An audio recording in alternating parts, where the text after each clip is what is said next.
Sometimes it's good to just yell about football. What are you doing? Don't do this to me, Harry! The Ohio State. It's Ohio State! What do you mean, the? It's a poison! I almost stroked out and died over it. I'm glad to be at the party. I'm mad we're this late. You ain't a captain of nothing but a sinking ship! That helps the defense without them even doing a damn thing! Doing a damn thing! The call-in line. 312-988-15. You tell Johnny all you've heard and seen. Oh, Irish. Oh, Irish. Oh, Irish. Oh, Irish. Irish.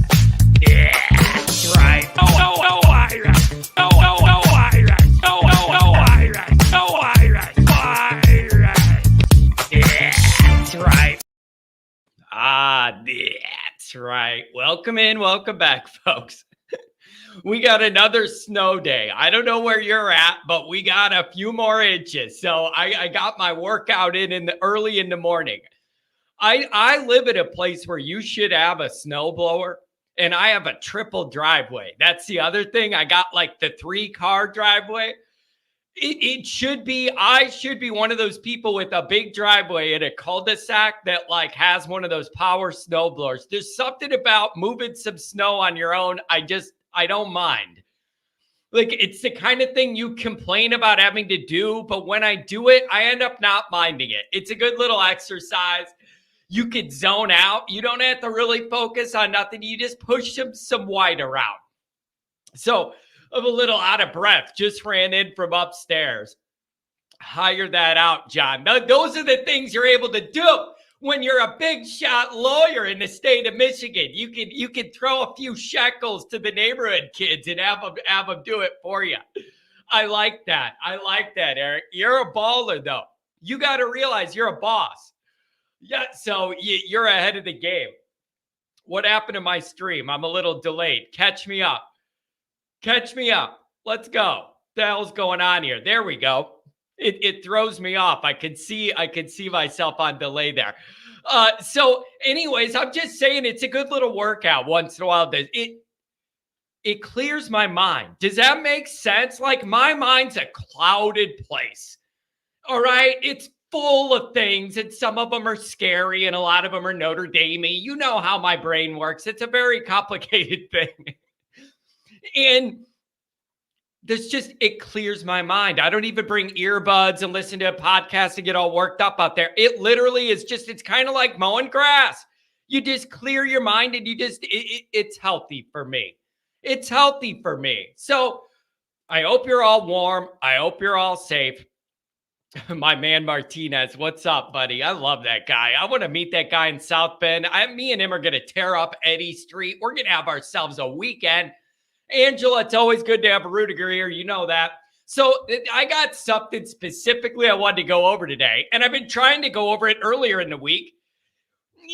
And we get off the path, and then I take calls, and then 2 hours goes by, and John never talks about what he's going to talk about. That happens all the time. I'm always in this spot, you guys, where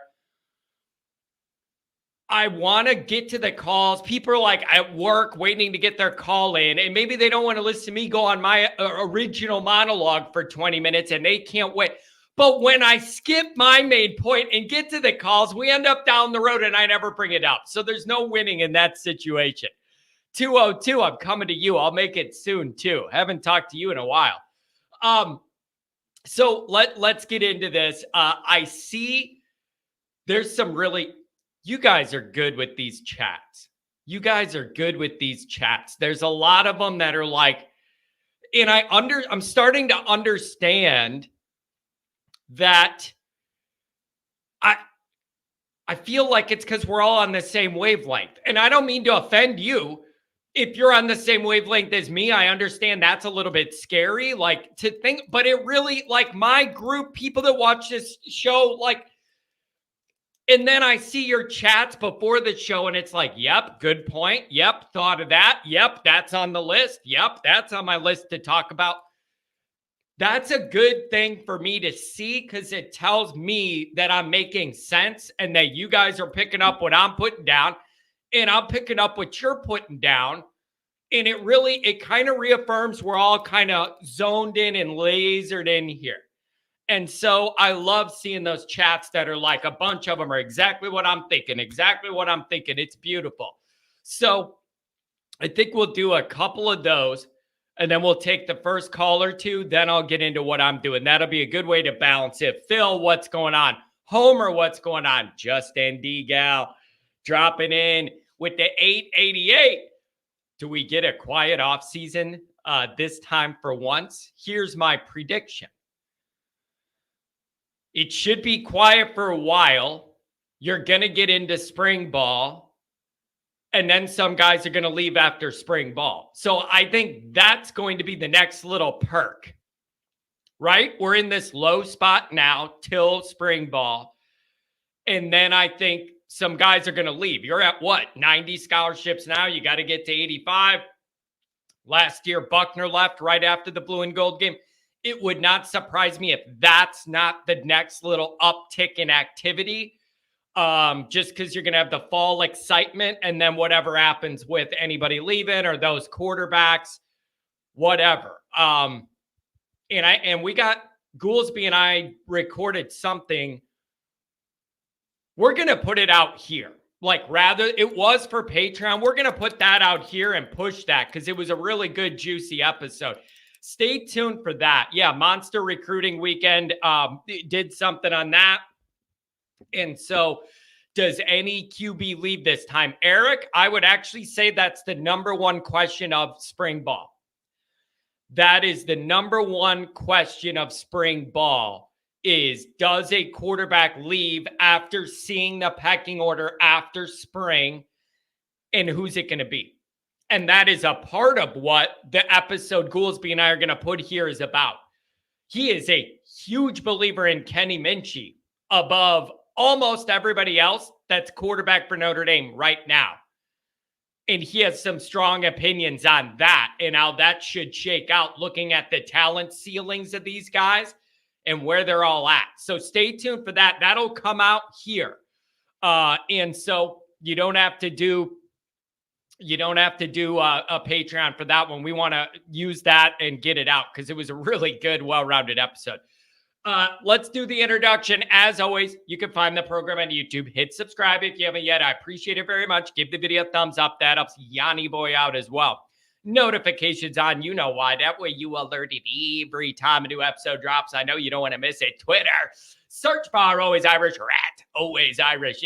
Emails alwaysirishnd@gmail.com. What are you talking about, Adam? Look at that. That's my short attention span. I see Adam type something. My eyes go right to it. Adam, it's like that with you. I always want to keep track of what Adam's saying. He puts dangerous things in my mind every day. I wake up, there's a text from Adam. He poisons the well known as my mind every day with something. The call-in lines, you know them. 312-900-8815. Dial it up. Tell me all you heard and seen. Audio only. Here's the deal. If you don't want to see my face, I don't blame you. Get the audio only, and then you don't have to look at me, but you can get the information. Also, for the people who have reached out to me and said, John, you have an interesting Notre Dame mind. You don't process things the way a lot of these other shows do. Real black and white, X's and O's. Like, I like your thoughts, but your delivery is just too much for me. I can't handle it. I get those messages. I got the answer. USA Today Fighting Irish Wire. I take a lot of these themes, put them into print. You can get my thoughts without hearing me or seeing me. I got an answer for everybody. All right? Patreon.com/alwaysirish. Former captain, leading tackler, by the way. Key point, Michael Goolsby and myself behind the paywall. What could go wrong? A lot could go right. Still laughing over the cat story. Larry, I got some news. Eric, I love your delivery, baby. That's what I mean when I say this is a unique collection of Notre Dame fandom that ends up accumulating here. Like, you got to be wired right, or I would turn you off. I lit you guys. I am not oblivious to my own delivery and personality. You either are like, I love it, I get it, this speaks to me, or turn this moron off. There's really not a lot of people in the middle. And then I get asked, somebody emailed me this too. Somebody emailed me this, and it's hilarious. Someone emailed me and said, I don't know if he was older or what. And he said, I am politely asking you, can you use normal voices when you do your introduction piece? Because I can't handle all your weird groveling grumbles and your accent and the funny way you say like your introduction. Can you not do that and just be normal and get into what you're doing? No. Do you know how fun it is for me to just do different dumb accents when I do my introduction? Sometimes I pull out the hillbilly one. Sometimes I do like a gangster one. I don't know. You really think I think that stuff through? I just try and do something goofy that entertains me for 4 seconds. I don't know what I'm doing. Like, give me a break, bro. All right, a couple chats, and then I'm going to get to my early callers. There's a couple of them here. 202, you're going to be the very first one up. We have not talked since Halloween weekend, October 28th, so we have some catching up to do, my friend. Couple chats, we'll get to it. Matt Miller, only 225 days till opening weekend. I'm telling you guys, here we are again. We are in January. We have 90 months till the season. What I am, Texas A&M is such a big game. It doesn't matter how much I tell myself to just relax and let things simmer into spring ball and then go from there and everything. And like, oh, you know, the new playoff era opens Notre Dame's path and access to the playoff. You don't necessarily have to win against Texas A&M to have a good shot to make it in anymore. You can still maybe, you got to win that day. Win the game. Like, it's the next big opportunity under the bright lights to start changing opinions. And we could debate how good A&M's going to be year one. We could debate all that. The reality is, it is what it is. A big SEC road game, a brand name everybody recognizes you're playing against, and you're an underdog, and it's at their place. And the narrative is Notre Dame can't compete with these SEC teams, and they'd go, 5-7 every year if they were in the SEC and all that. It's time to, I hate to say it, maybe you need to pull out an old Michigan against everybody. Michigan against the world. Maybe Notre Dame needs to get one of those. You know, A&M's got a new coach. They're redoing everything. 80 guys coming and going from the portal. They have all that instability, and you're an underdog week one. Print that shit. Put it up in the Goog. Put it up in the weight room. Put it up in the locker room all year. Have it up all summer. Have it up all winter, spring, summer. Winter, spring, summer, and fall. I need you to play some good ball. Like, do something. We got to crank this thing into hyperdrive now. And if I'm Freeman, I don't know, man. I'd do something. Crank this up. Print that out. People saying, oh, Notre Dame year 3, Elko year 1. I feel better about Elko. Print that. I would. Pisses me off already. Mikey Poles.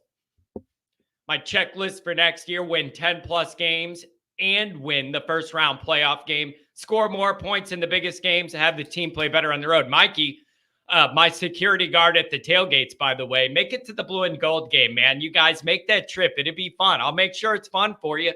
We're going to have a good gathering again. I absolutely love Mikey's checklist. 10-plus games is going to be a requirement to be in the playoff mix. I also like that Mikey added winning the first round playoff game. Look at that. We went from making the playoff to it being a success. We got to make it and win a round game, Mikey. I like you cranking up the heat on the old Irish boys. I like it. It's time for it. Year 3 is winning time at Notre Dame, folks. It's a historical fact. It's time to start changing the narrative, and that's some of what I want to get into today. Number 2, score more points in the biggest games. Obviously, you're spot on. In a heartbeat, I would have given up that 39.5-point average we ended up averaging all year. I would gladly have that be significantly lower if the points we were scored were more balanced out throughout the schedule and not 98 points against Central and diddly poo against Ohio State. I would rather have a lower overall average for the year, but each week I'm getting an amount I can count on. Andrew, I'm not criticizing Freeman as a recruiter. In fact, I think he's evaluated the skill players, or elevated rather. But is he gun shy with going after the true 5-star recruits following the debacle with Keon and Bowen? Very interesting question. And then Mikey answers it, and then I'll go over it. The Irish open up as road dogs at A&M. So what do you get? 3 points for being at home? So I mean, it's close. Like, I'm not a gambling expert, but usually I thought it was 3 points you get for being the home team. So you're right in there in like pick'em territory then if you account for that. But it's like nobody's going to believe in Notre Dame on the big stage until Notre Dame delivers on the big stage, you guys. Can we just all get on the same page with that? Even as Notre Dame people that love Notre Dame, can we admit the biggest of the big? I'm not saying Notre Dame doesn't do good on a medium stage. I'm talking about the biggest stage. That means the biggest games of the year on your schedule. Nobody's going to believe in Notre Dame until they win those games, and we have not done that forever. So I want to get mad about it as motivation and all that, but I totally understand where it's coming from. I completely understand where it's coming from. Until Notre Dame succeeds in that big moment, they should get picked against. We have not risen to the occasion and gotten over the hump in those moments. And it's got to change. Texas A&M is your big opportunity. I don't want to get over my skis on that already 8 months in advance or whatever, but I'm sorry. It's that big of a moment again. And it's week 1. So it sets the mind frame for what all this is going to be. All momentum in the world gained. And if you look after them on the schedule, it's a pretty good looking run for Notre Dame if you could get that one. It's going to be all the momentum in the world gained or all lost week 1. That's the danger when you play a marquee game week 1. You have all the offseason excitement building to a pinnacle of that one moment for week 1. And if you lose, it's just you let the air out of the balloon. And then everybody's in the dumps, and then you got to build your energy back up. That it's just, we've been through that too many times. Win the damn game. Figure it out. Mikey says, Andrew, I don't think Freeman is referring to being shy for the 5-star guys. All those guys being recruited by ND, but I feel the heavy majority don't show any interest back. Well, that's a different problem then. That's a different problem then. And I understand you could say they do a really good job evaluating. They're not getting 5 stars, but they find like a Ben Morrison that isn't rated that high. And look at him. He plays like a 5-star. I see that argument a lot, but there's still risk in that.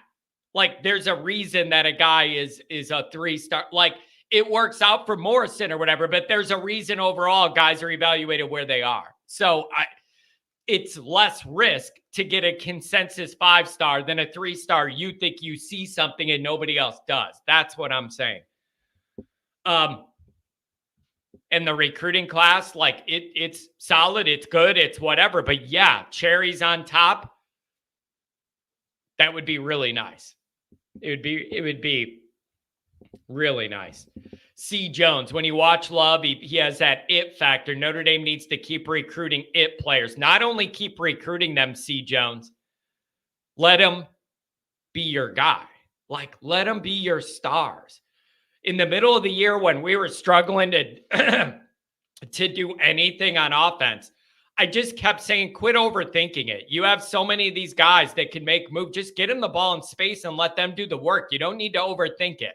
When you're struggling the way you are, get it to your dudes that are shifty and can do stuff. And that's the best you could do. They didn't do a good enough job of that last year. knowing the offense was struggling and making an effort to get it to some of those guys who all it takes is one linebacker to take one wrong step and a guy's gone or flipping the field. They didn't do a good enough job of getting it to those guys when they were going through these offensive problems. So I don't know. Andrew, that line is a direct shot at Freeman. Vegas thinks Elko's so much better he could beat an experienced ND team right away. That's the issue, is no one has any doubt Mike Elko is going to run a really good, tight operation at Texas A&M and get them real solid.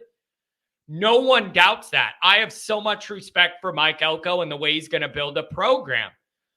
The issue is, how far along is that journey going to be for Texas A&M week 1, year 1? If Notre Dame was ever going to have the best chance to go in there and win a game like that, it should be year 1, game 1, where there's moving parts. They're trying to get it all situated. They're trying to figure it out. So it's the first time Elko's going to get to see these guys running his stuff. And do they make mistakes? Like, I'm not saying Notre Dame should win because Elko doesn't know what he's doing.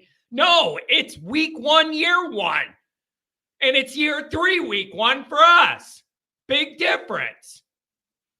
So I don't know. C. Jones, agreed, Andrew. I wonder what Freeman thinks. I might post that line, print that thing out, put it up in the Goog. I'm always looking. My wheels are always spinning, Lou style. My wheels are always spinning. You know who else style? Right here. Frank Leahy and the Fighting Irish, okay? This is my second Bible. Frank Leahy and the Fighting Irish. And I'm telling you, I'm always looking for that motivational angle to squeeze every bit of juice out of whatever Notre Dame has. I might use the fact that, like, you're getting disrespected all winter in Las Vegas and everything. People are picking you to lose to a brand new operation. I don't know. I'd use it because that's how I am. And I am bitter and I hold grudges and I'm always looking for an angle. I'm always looking for an emotional edge angle. And that is another topic I want to talk to you guys about on another show is edge. How do you create edge in college football? What do you mean by edge? I mean like edge. Like an Urban Meyer coach team's edge in a big game. When Saban had a good Alabama team, that edge. When Georgia won their championships in a row, that little extra. That's edge. How does Notre Dame get that edge? You know what I mean, that edge. You know it when you see it on a Saturday night. You go, oh boy, these guys are out for blood tonight. You know what I'm saying. If you watch enough college football, you could see a team flying around and go, oh, they're on something tonight. Like, you know when you see that edge. And it's like, it's swag, but it's backed up with good play. So it's not swag where it's falsified swag, where you're like a poser. No. No. This is different. This is swag, confidence, and backed up by play, and you're juked up. That energy is at Louisville versus Notre Dame level last year. That's the vibe I'm talking about, you guys. And that is my go-to as far as energy and intensity entering a big game, is that Louisville against Notre Dame when it was the Super Bowl, but only one team got the invite in the mail, and it wasn't us. That's what I'm talking about energy-wise. So I don't know. But that's the next thing for Notre Dame is that edge. Wherever you're at and you feel good about it, how do you crank that baby louder than the volume will allow? If volume's 100, how do you crank it to 110 on a night? You get what I'm saying? You know that edge. It's like, you ever watch Fast and Furious? Where, what is it, the Nas button or whatever, where you know, oh, we're racing in my Honda Civic with the loud, annoying muffler, and then you hit that button and it's like a turbocharged. That's what I'm taking. That's the edge, you guys. That's the edge. How do you get that Nas button when you're in a big moment and take it into hyperdrive? These are the things that float around in Johnny's brain matter in the off season. I just sit and I think of all these things and I soak them in. Look at that. Steven's on vacation. Morning. On vacation. Still here counting down to Steven, go hang out with your lovely wife. Don't worry about me on vacation, Steven. Go to the beach. Go have a morning Bloody Mary or something. Don't worry about me, man. I just feel bad. I hope your wife's not like on vacation having to sit by you watching me on vacation. That just seems wrong. Look at this. Eric with the $20 holler. John, here's 20 for the snow shoveling fund. It was good for me, man. And you get some... 202, I'm coming to you. I know I lied. I talk too much, you guys. Although this is a good job for somebody that talks a lot, but I talk too much. I know. It's good to get that fresh air. It got real cold again, like it like below. I like that crisp fresh air. Give you like a hit, almost like a menthol hit, in your lungs. It's that warm or cold rather. Prime time with the $5 holler. Is it Coach Prime? Man, thanks for being here, Coach Prime. I appreciate that. A&M as the #1 portal class again. See, Steven, he says my wife is laughing. That poor lady. You're on vacation. You shouldn't have to deal with me on vacation. Eric says, does Goolsby think Carr could jump both QBs year one? Goolsby thinks Minchie's better than Carr. Like, let's just throw that out there when I say I'm going to post a full episode and we get into a debate and all that. Goolsby thinks Minchie has higher ceiling than Carr. And that is like a part of the discussion we need to have is, why does Minchie feel like he's fallen between the cracks? Goolsby's like, I don't watch TV. I watch film of our players and whatever. And he's saying, I really do think I like what I see from Kenny Minchie on the high end, even better than Carr. I'm just telling you guys. He's saying he thinks Carr's smaller than what's being reported. And he also doesn't like his motion. He thinks it's too low for a shorter guy. I don't know, but we'll post the episode and everybody can debate it. It'll be fun. 202, we're talking to you. Good morning. It's been a while. Happy New Year, my friend. Happy New Year, John. Cold and snowy where I live, which is rare. Sounds like you guys got a good amount of snow in Chicago, too. So we're having a real winter, and I think that is a good thing. Yeah, it's... Missed you guys. I missed you guys, but I'm back. It's good to have you on a new year. It's a time management issue, that's all. Here's what I like. It's a clean slate. We're into the new year. We're looking forward. We're getting geared up. It's been a while since we connected. What do you have on your mind? Any big picture Notre Dame stuff, or where do you want to take it? I don't talk to you for a while. It lets the thoughts build up. Where are you at on this? Coming to you with another ND Gal smorgasbord, John. Okay. So anything you want to talk about in this list? Okay, first, didn't happen. The thing people talk about as having happened on January 8th didn't happen. I have to live in a world where it didn't happen. Yep. Okay? It didn't happen. Yep. Next, Kyle and Kyron in the NFL. I can almost cry for how happy I am for their success and the flowers they're getting, and it's just fantastic. And go Irish there. Staff staying together? Question mark? Yikes. Minchie, who of course was the inspiration for my super chat. I saw Goolsby's short video this week. Have thoughts about that. The Tommy Rees legacy is pretty hilarious already. And then finally, John, you have cat stories? I'm all ears. But yeah, what on that list strikes your fancy, my friend? Yeah, I have no idea why people thought the cat thing was so funny. I need to do a whole segment, have an established segment where I just tell embarrassing life stories that happened to John. Like, I have a lot of them, man. Like, people like the cat, me almost dying allergic to those cats. I have all sorts of stories that would, I think, entertain people at my own misery.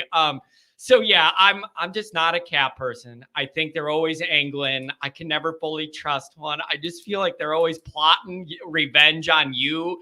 Like there's something about it, and that may be a personality flaw by me. I don't know. Kyron and Hamilton, and here's what I like about this.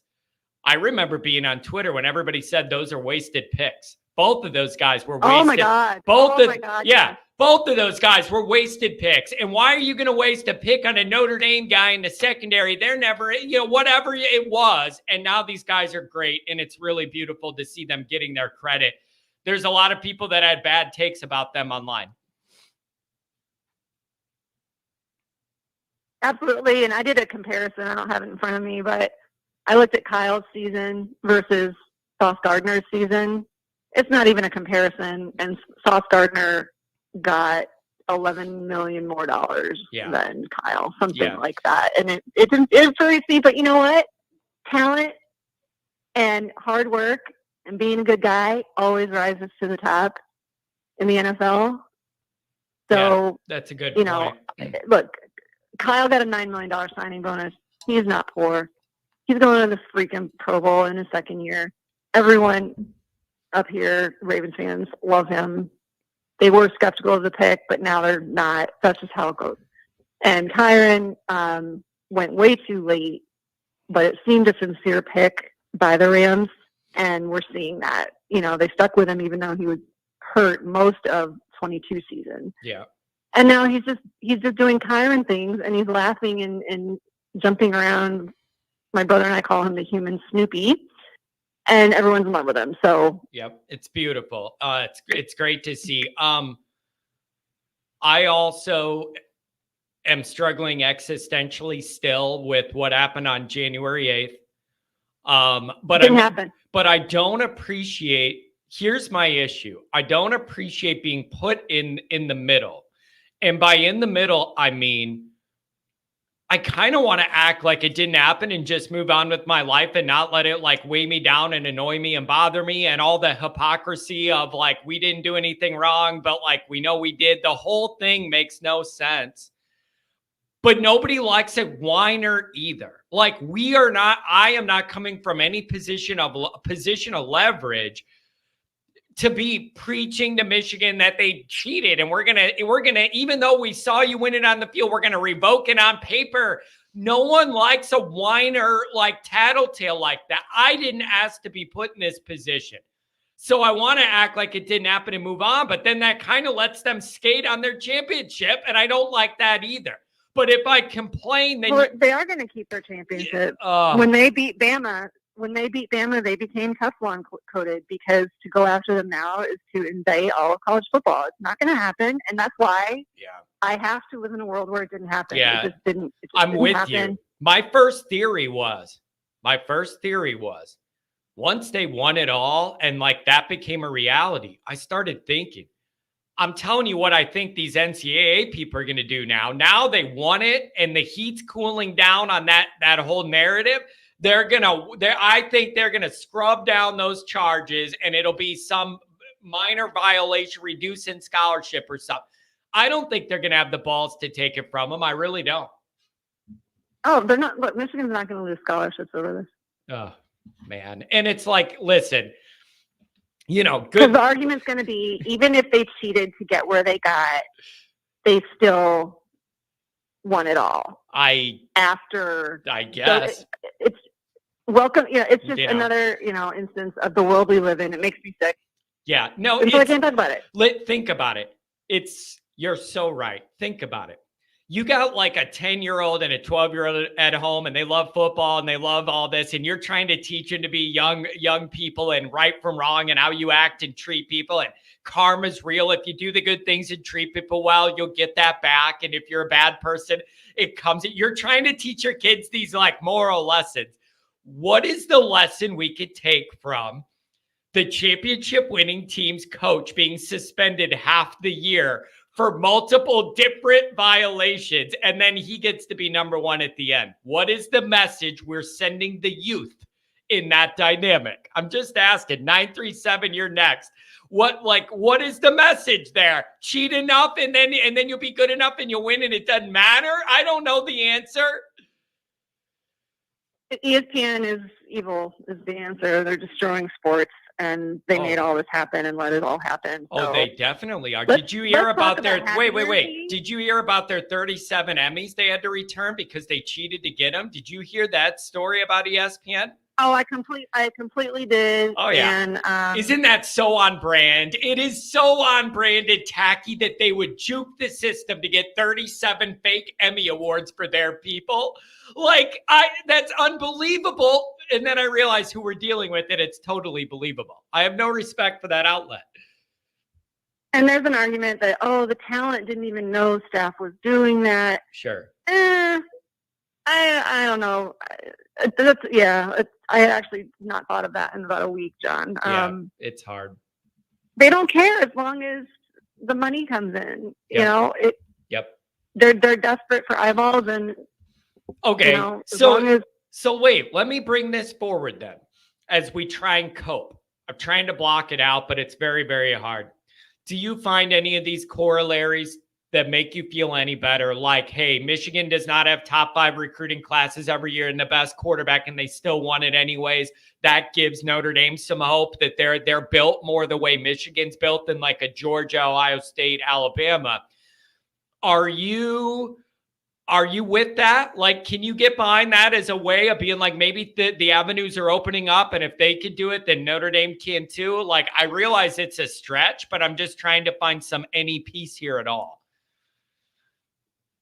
I believe Notre Dame, Marcus Freeman, the staff, asterisk, but the staff can go all the way, regardless of the thing that didn't happen January 8th. I don't need to compare us to that.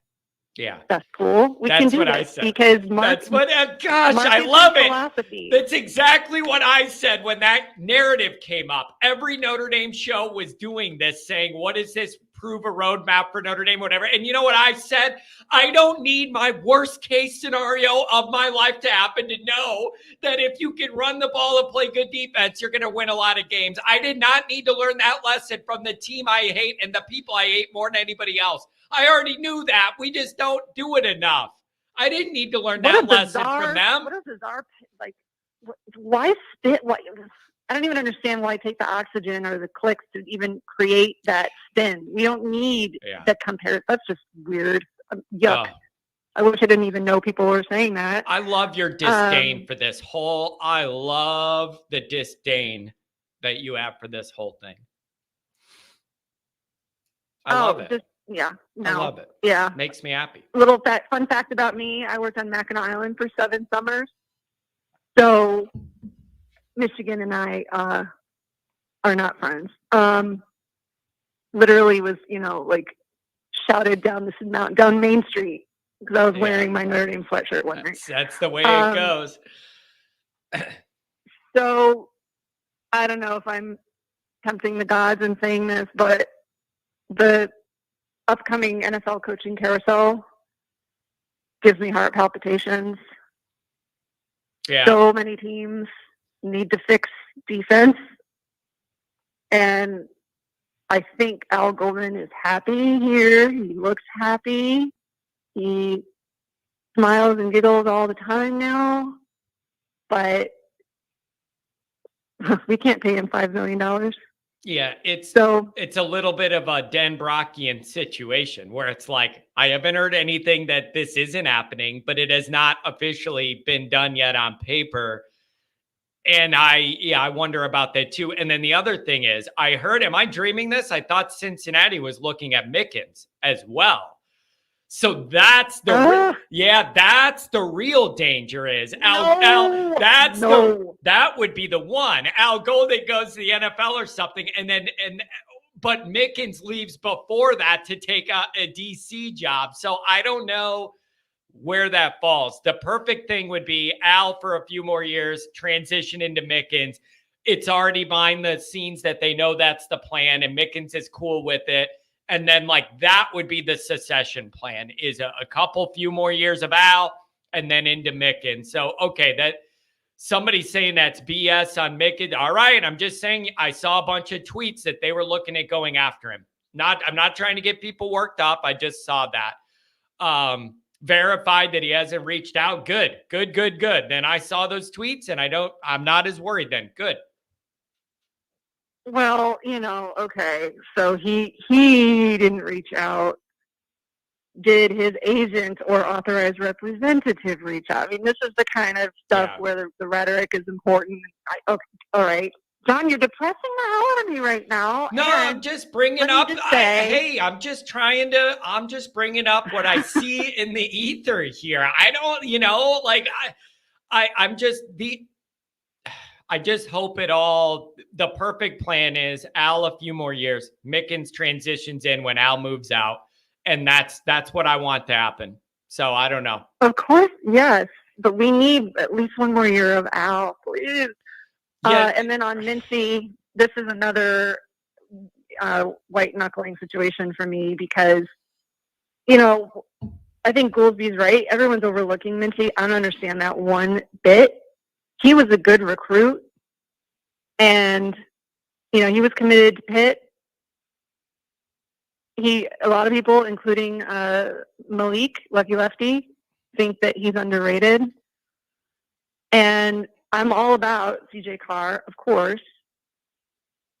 God knows I love my peanut butter, but I'm just trying to conjure a reality where Minchie doesn't leave. Here's the deal. I'm sure Minchie is happy, but he's got to play, or I mean, he's got a life to lead too. Here's what I see.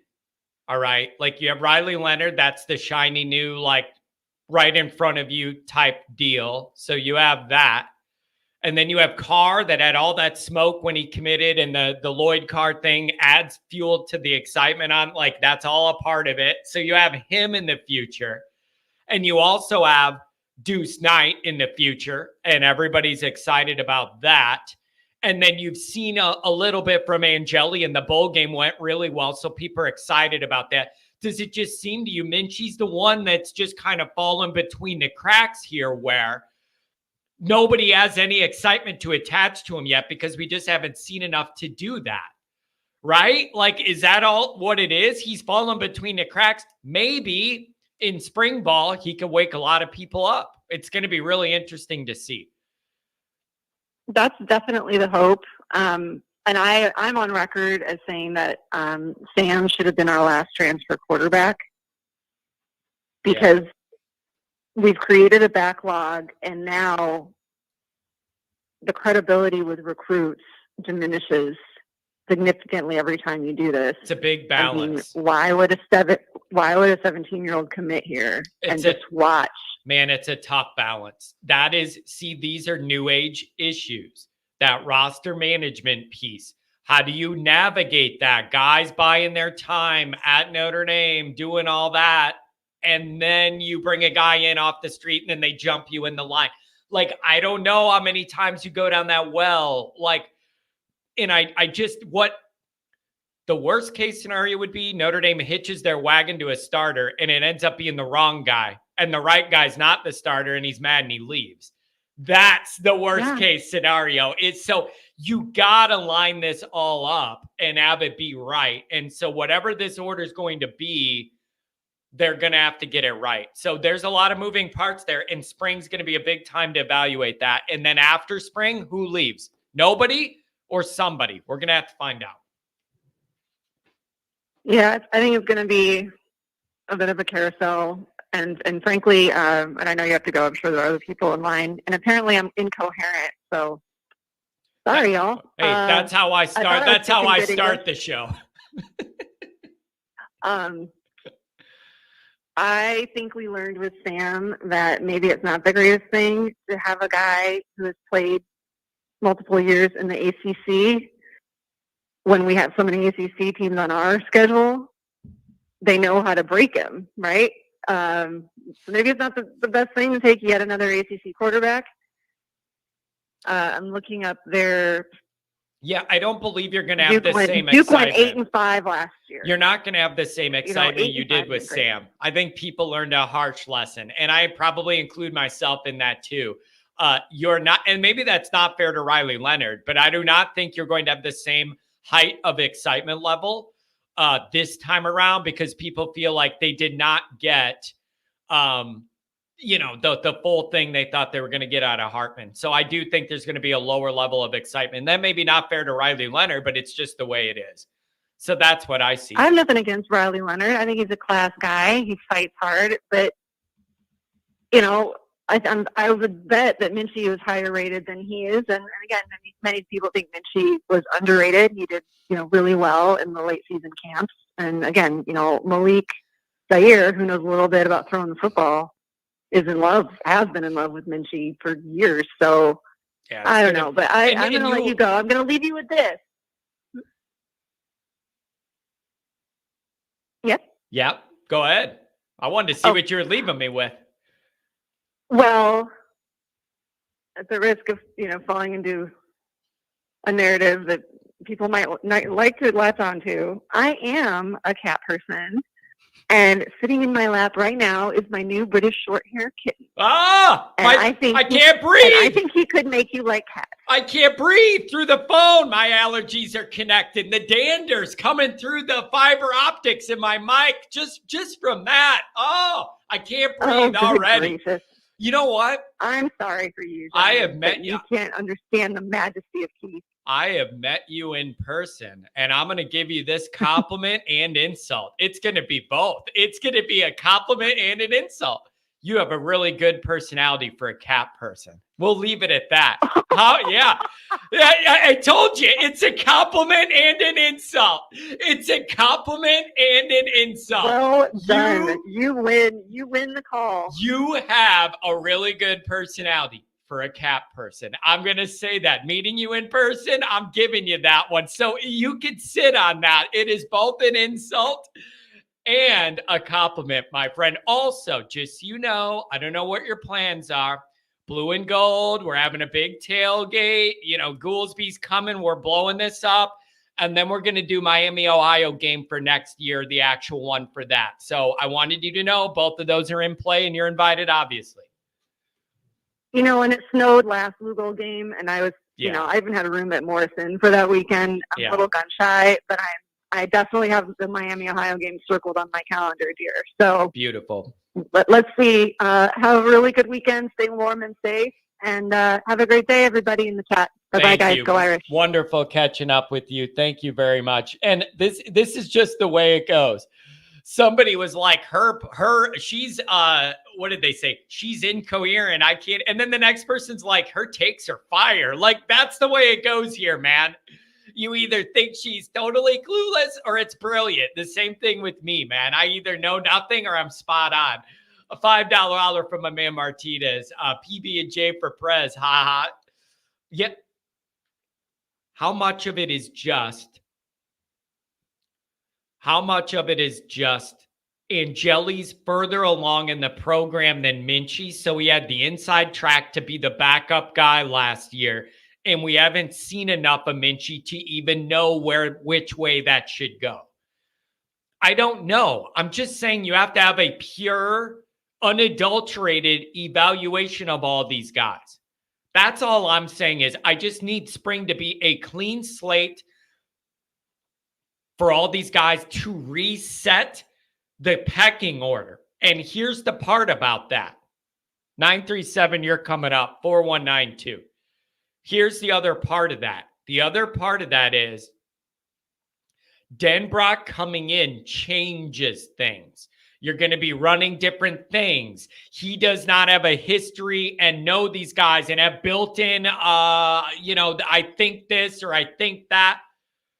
That's what I'm saying is Denbrock coming in should be a clean slate where it's like he doesn't have any built-in allegiances or anything. And then we see where it all goes.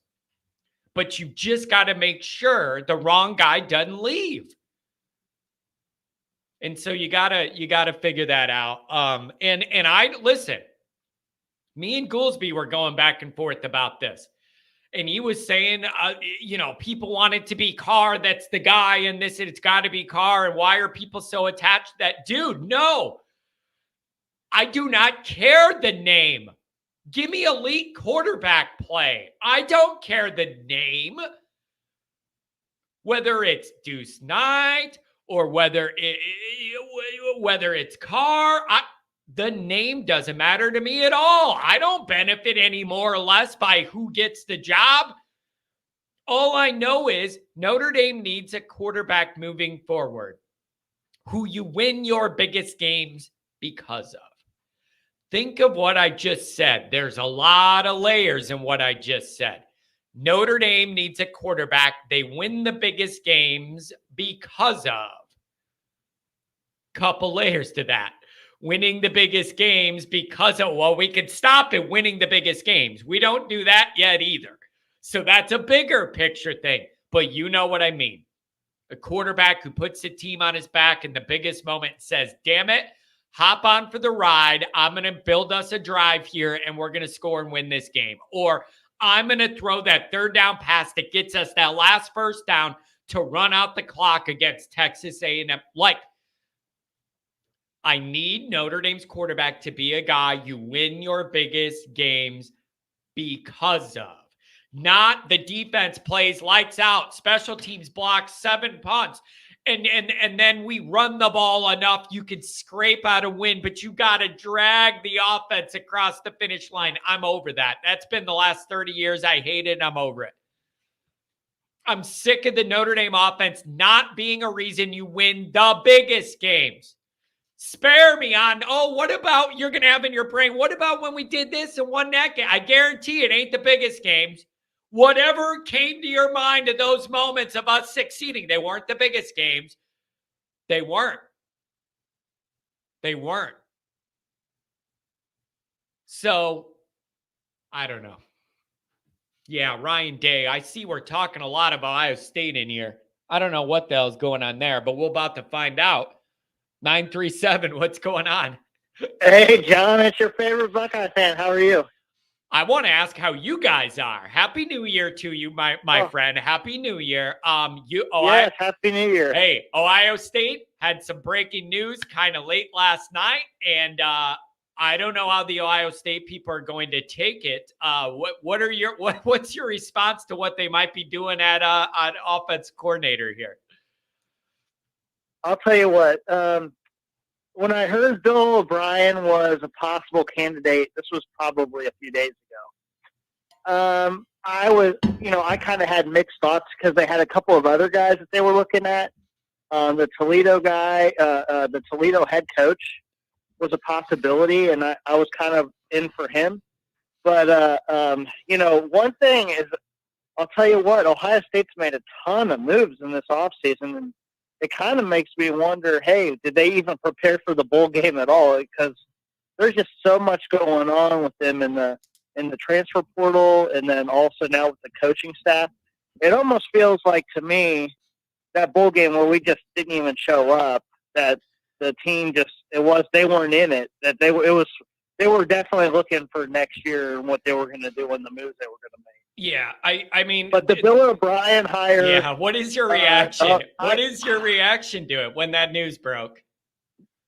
My reaction is that one problem with the Buckeyes is that they've had a really young coaching staff up in the booth, and we lost Kevin Wilson last year to Tulsa. He became their head coach, and he was a pretty good offensive mind.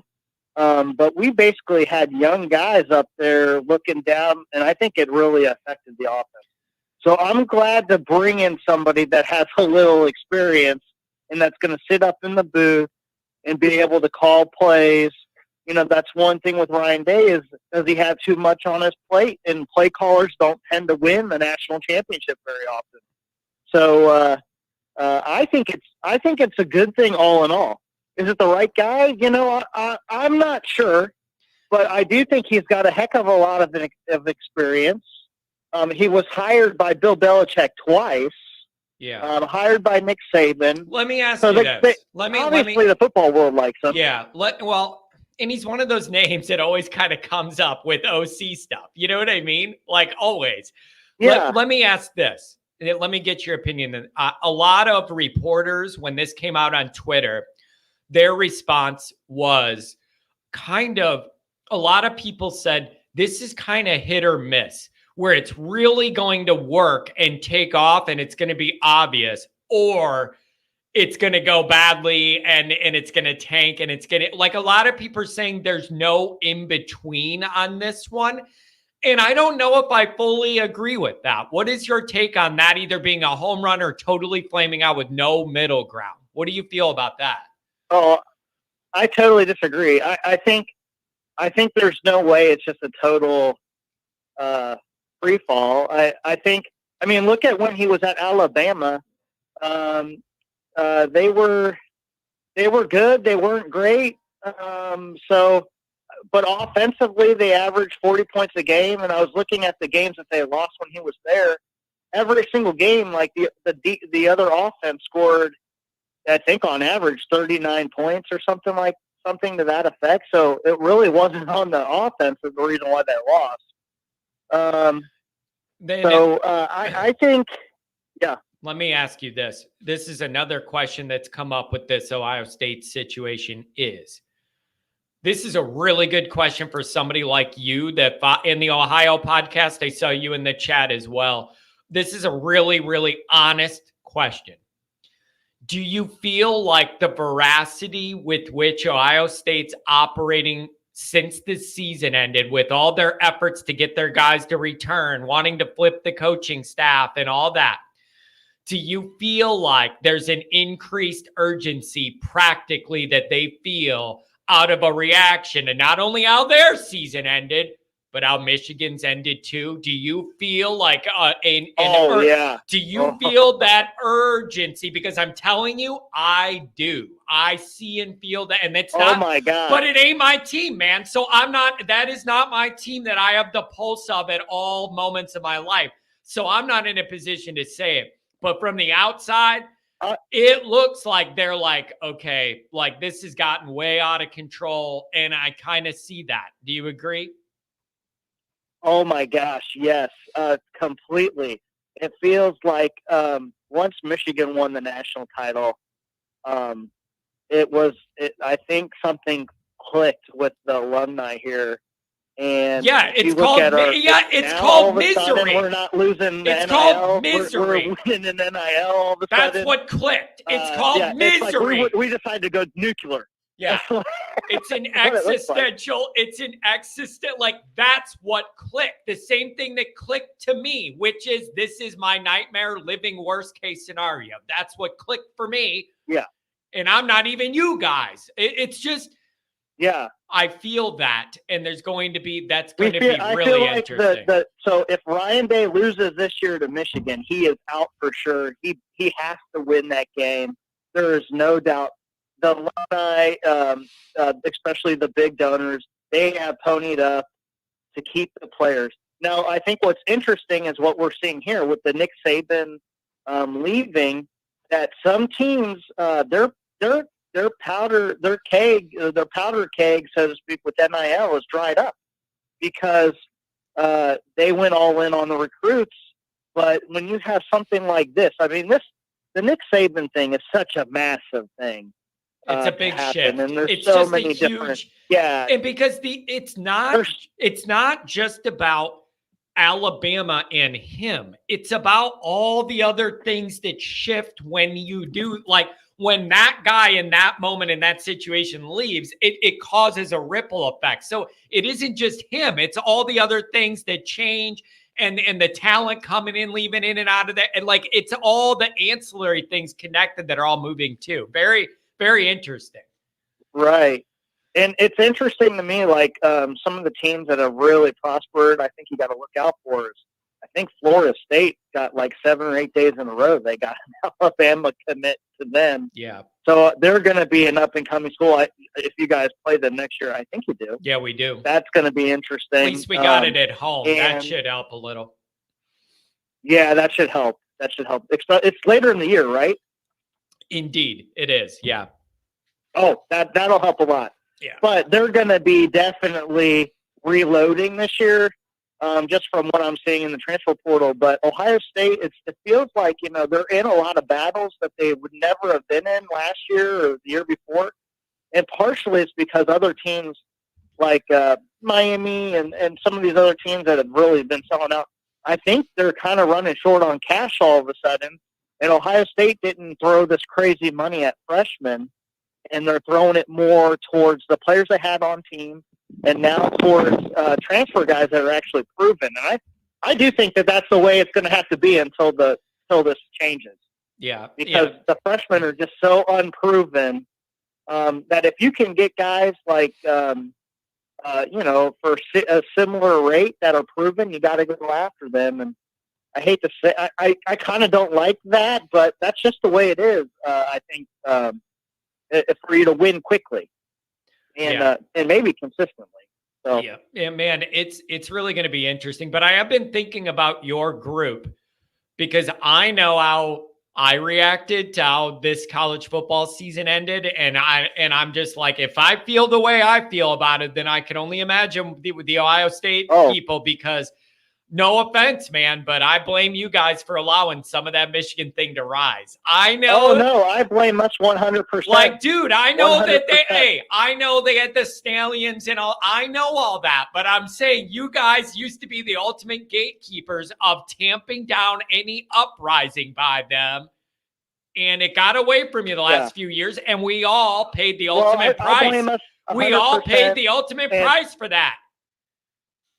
If we would have won this year, if we could have beat them, no, I don't think we would have won the whole thing, just the way our team was built this year. But fine, but they wouldn't have either. This year, we would have completely, exactly. the last 2 years would have completely been wiped away. So, man, it's that's rough. But what do you think of Hardball or Hairball, as I like to call him? And it looks like he's trying to either go back to Michigan with immunity, or he's going to be going to the Chargers.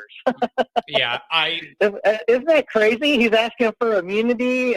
I've never heard of that before. We are getting gaslit so hard. It's just like they admit they did wrong, suspend the guy, but then also try and say that they didn't do anything wrong. It's too much, man.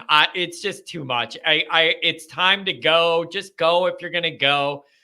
My excitement about him maybe leaving is almost nothing now because they won it. They had to not win the championship and then he leaves for this to have any effect that excites me.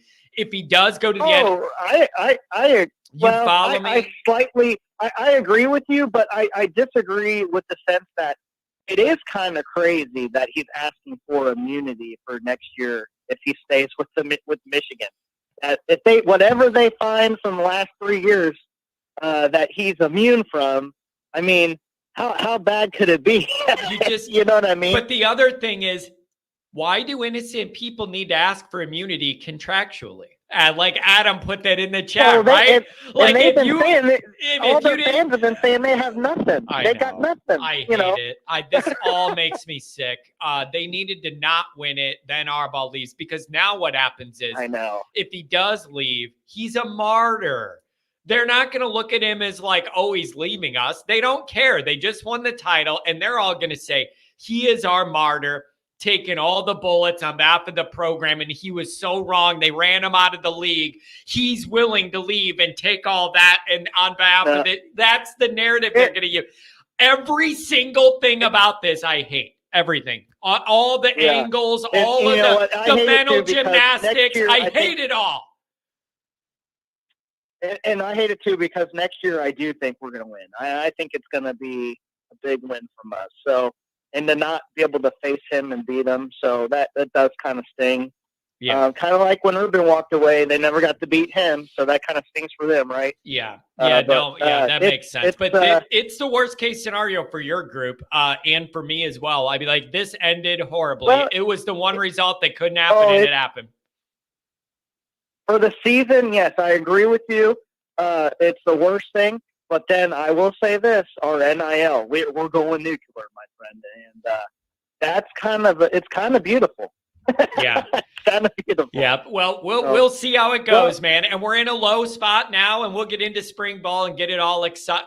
Everybody will get all worked up again. But hey, man, thanks for checking in, and have a happy New Year, and stay warm. Yeah, stay warm, and talk to you soon. Take care, my friend. Yeah, there's a lot of changes. 419 coming up.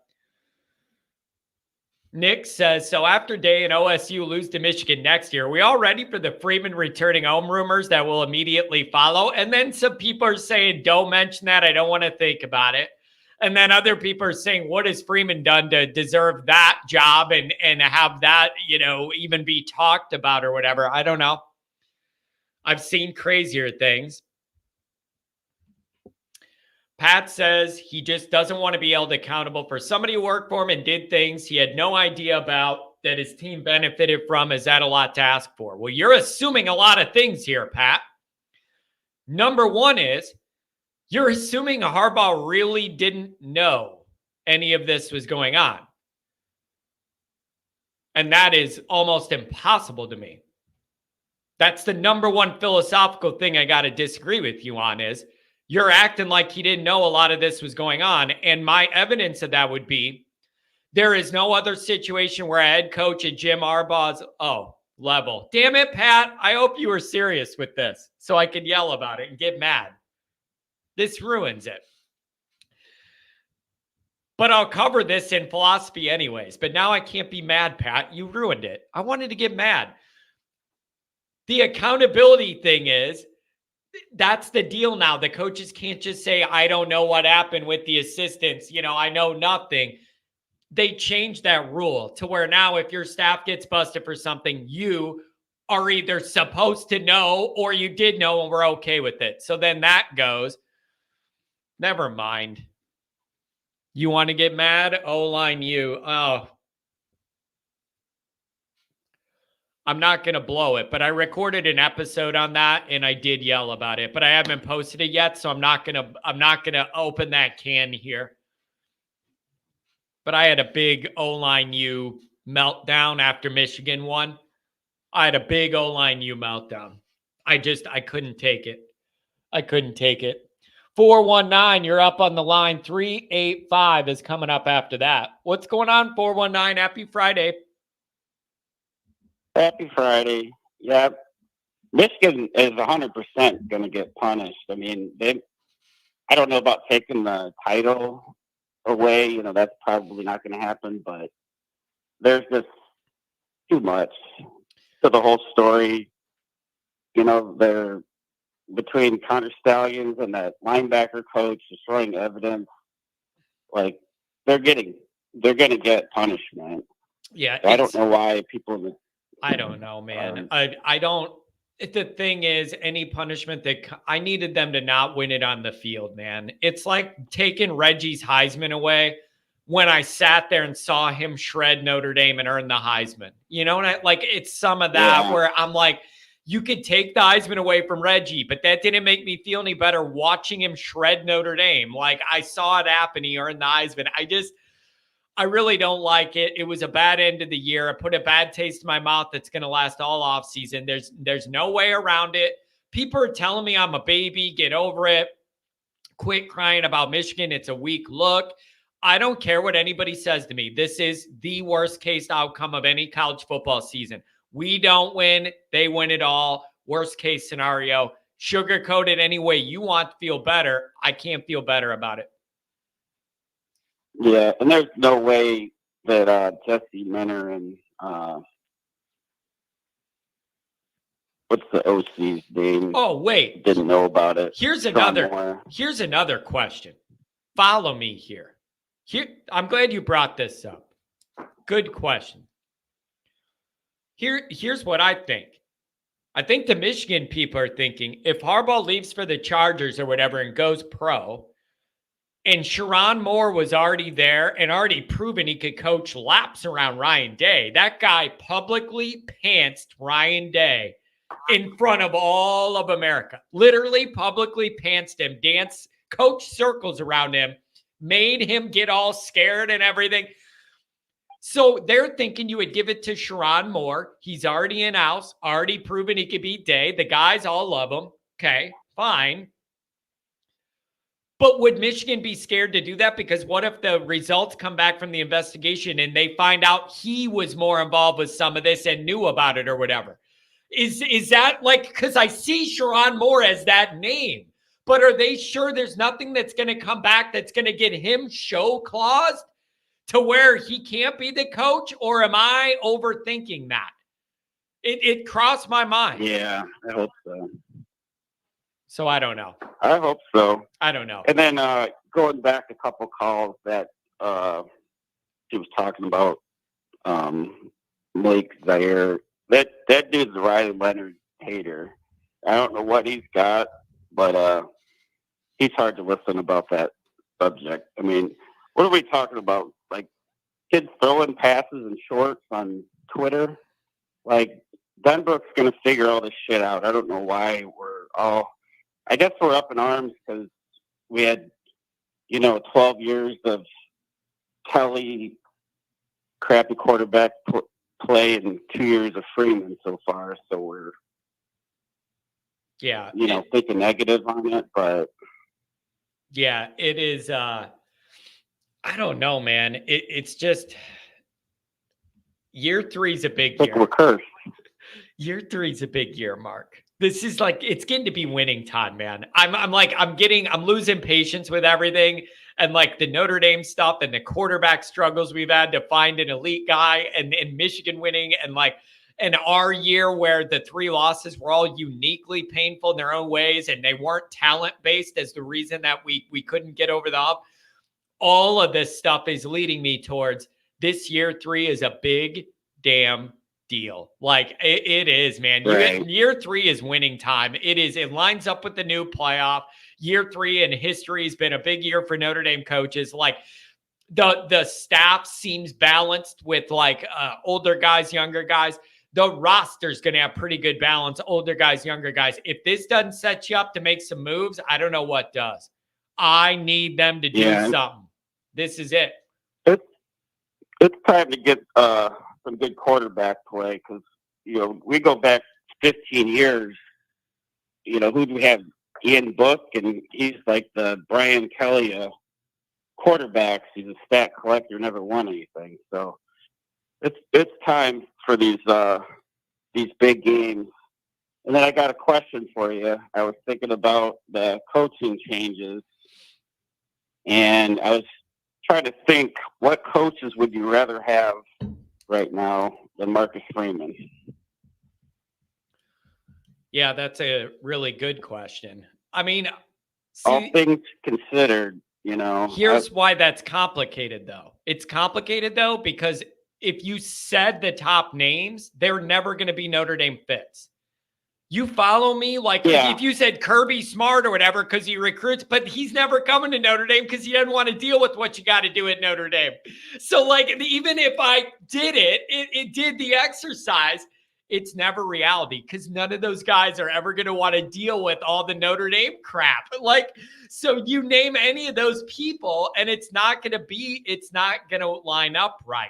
That's why I like where Freeman fits into this and in his part of his career and where Notre Dame was at when it was his time.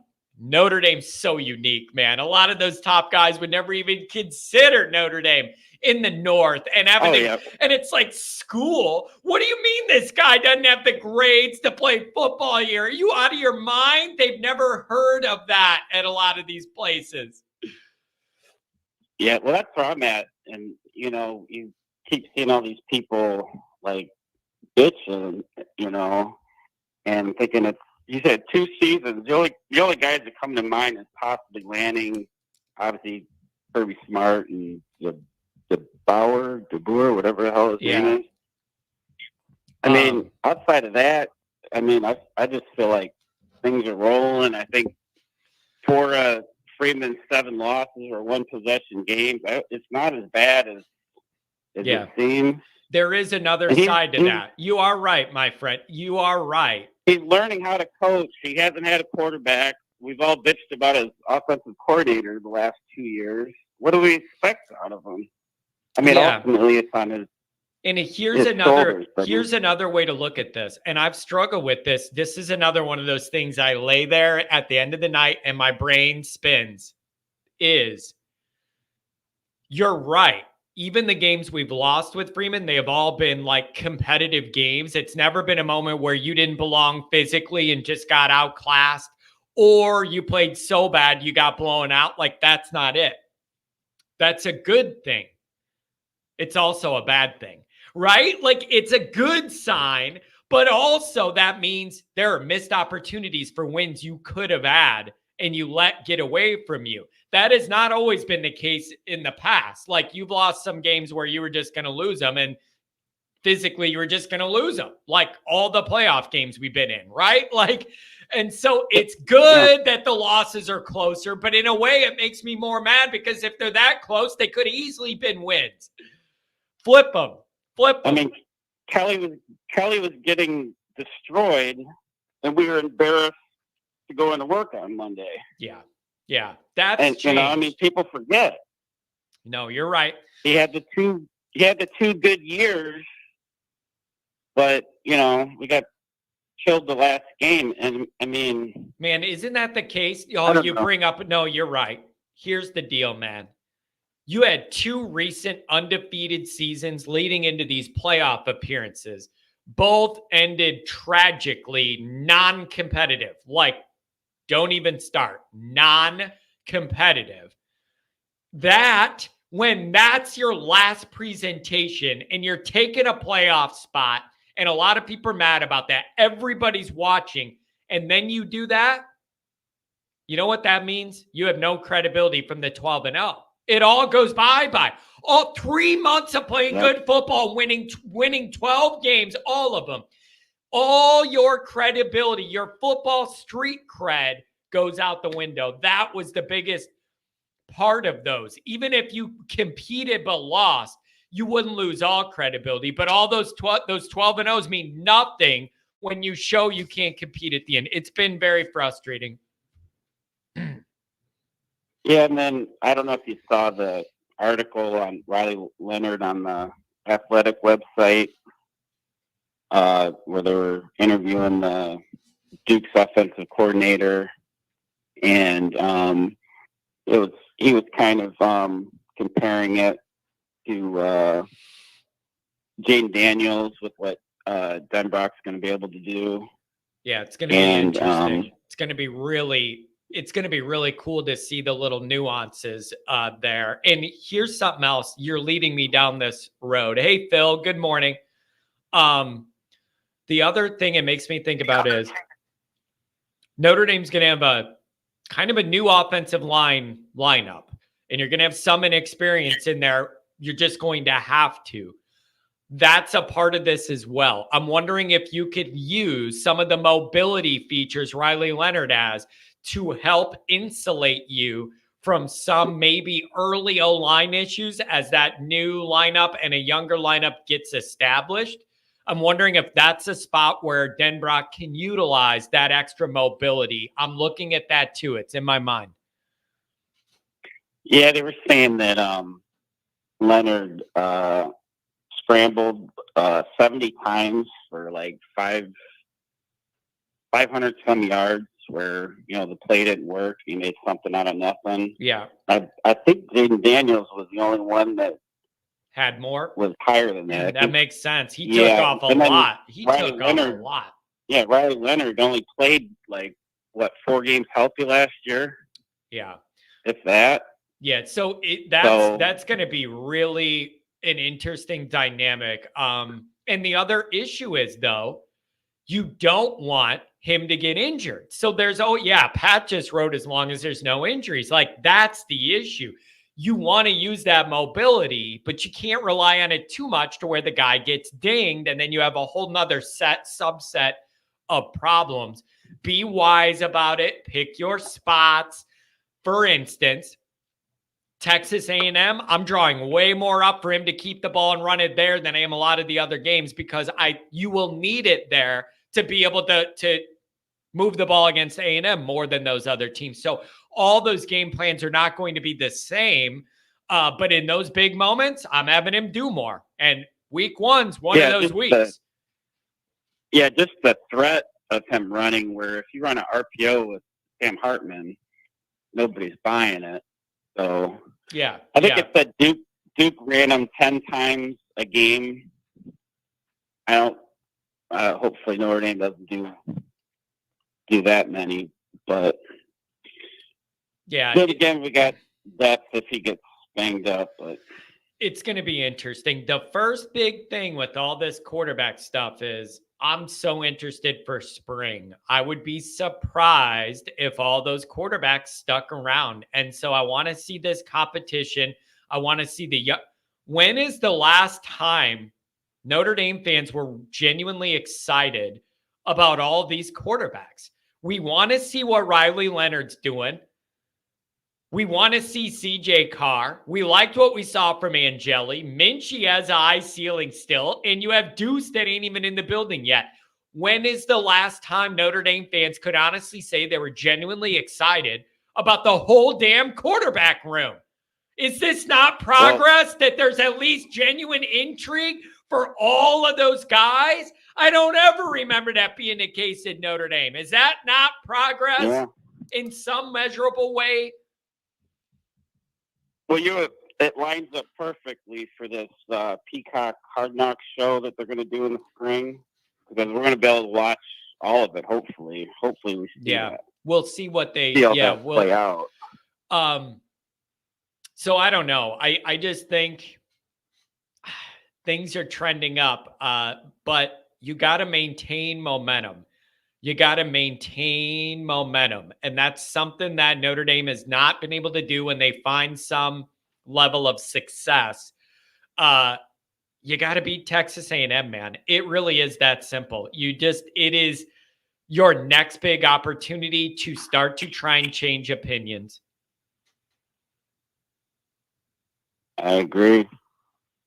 Hey, man, I appreciate the call. I want you to stay warm. And, hey, watch a bunch of NFL ball, man. I love it. You got 2 games on Saturday, 2 on Sunday. I'm not the biggest NFL guy, but I'll watch because this is usually the best round of the playoffs. So stay warm. Enjoy that. And thanks for calling, man. Have a good weekend. All right, take it easy. Have a good one, buddy. Have a good one, buddy. How much time you got, buddy? What skit's that from? See if any of you guys remember some comedy from the early 2000s. How much time you got, buddy? Good for... Whoa. Did you guys just see that?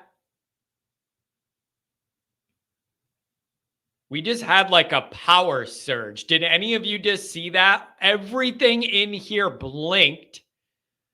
My phone flashed. The camera went poof. Everything like popped. It was weird, dude. I heard like a static kind of, and it like built in my earphones. It went zzz, and everything in here popped. That was bizarre. That was a bizarre. Yeah, this makes sense too. John, as a former O-line, I hated blocking for more mobile quarterbacks. I could be in the minority, but setting a pocket is the way to go. Help the O-line by getting the ball out quick. I do totally understand that from an offensive lineman perspective. It kind of would probably get annoying if you're like trying to block, but this guy just like, sometimes they move where like you're not setting it up for, but they move there and then he runs into trouble and then you look bad and you're like, bro, I did my blocking. It's just you escaped into where the trouble was. I get that. I do get that. Are you going all the way back to Clayton Bigsby? Why, yes, I am. It's one of the funniest skits I've ever seen in my entire life. Every single thing about that skit is hilarious. And it shines a light on like a very sensitive issue in America, but it shines a light on it that makes the subject more approachable, and it really makes you see like the absurdities of it all. It's just brilliant. And there's just so many one-liners. But the Clayton Bigsby thing is, it's never not going to be one of the funniest things I've ever seen. Just in a historical context. Also, before I go back to the calls, there's a couple other things too that I got to say. Blyberg said, John eats pasta with no sauce. I've done that a million times. You cook me up some pasta shells or something, dump them out, and just pour some Parmesan on there. What's wrong with that? I've done that a million times. And you just don't, that's all I need. I'm going to tell you this right now.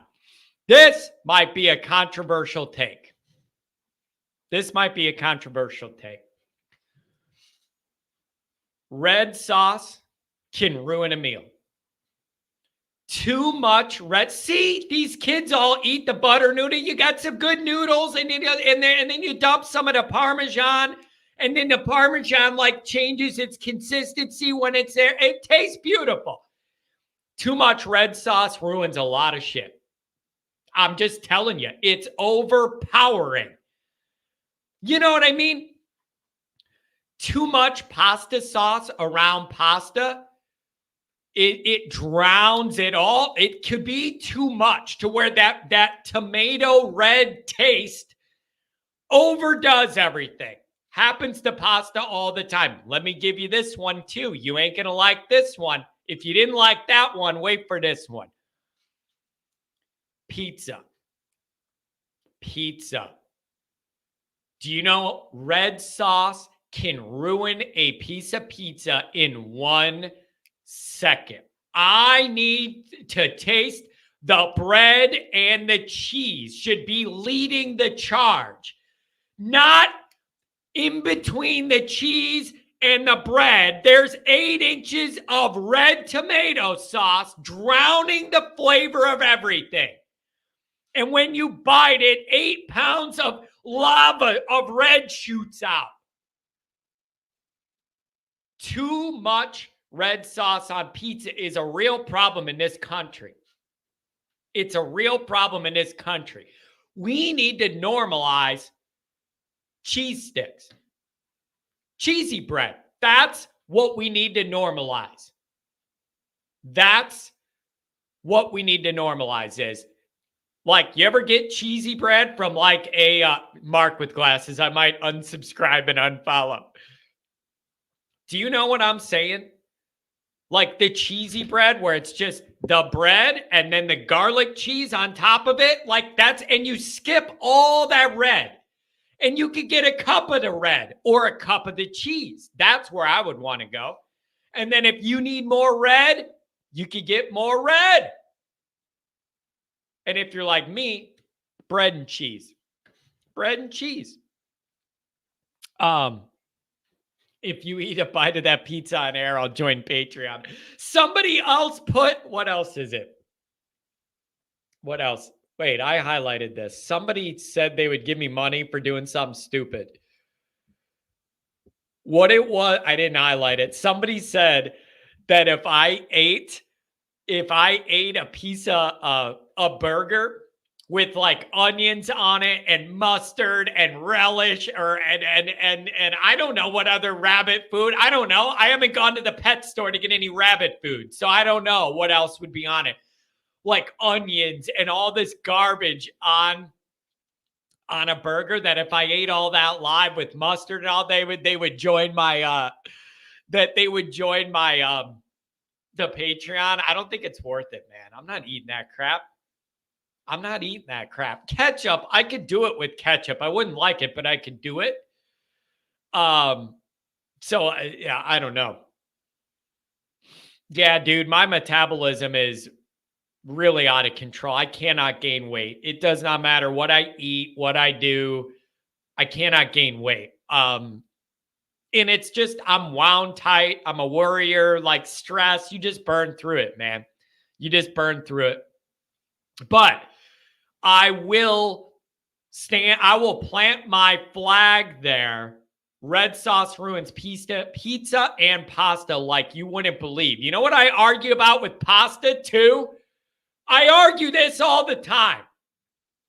You're making a barrel of pasta, right? Noodles, the string, whatever it is. You're mixing this pasta, right? And then you got sauce in another bowl or whatever. I do not like when that whole thing gets dumped into the pasta.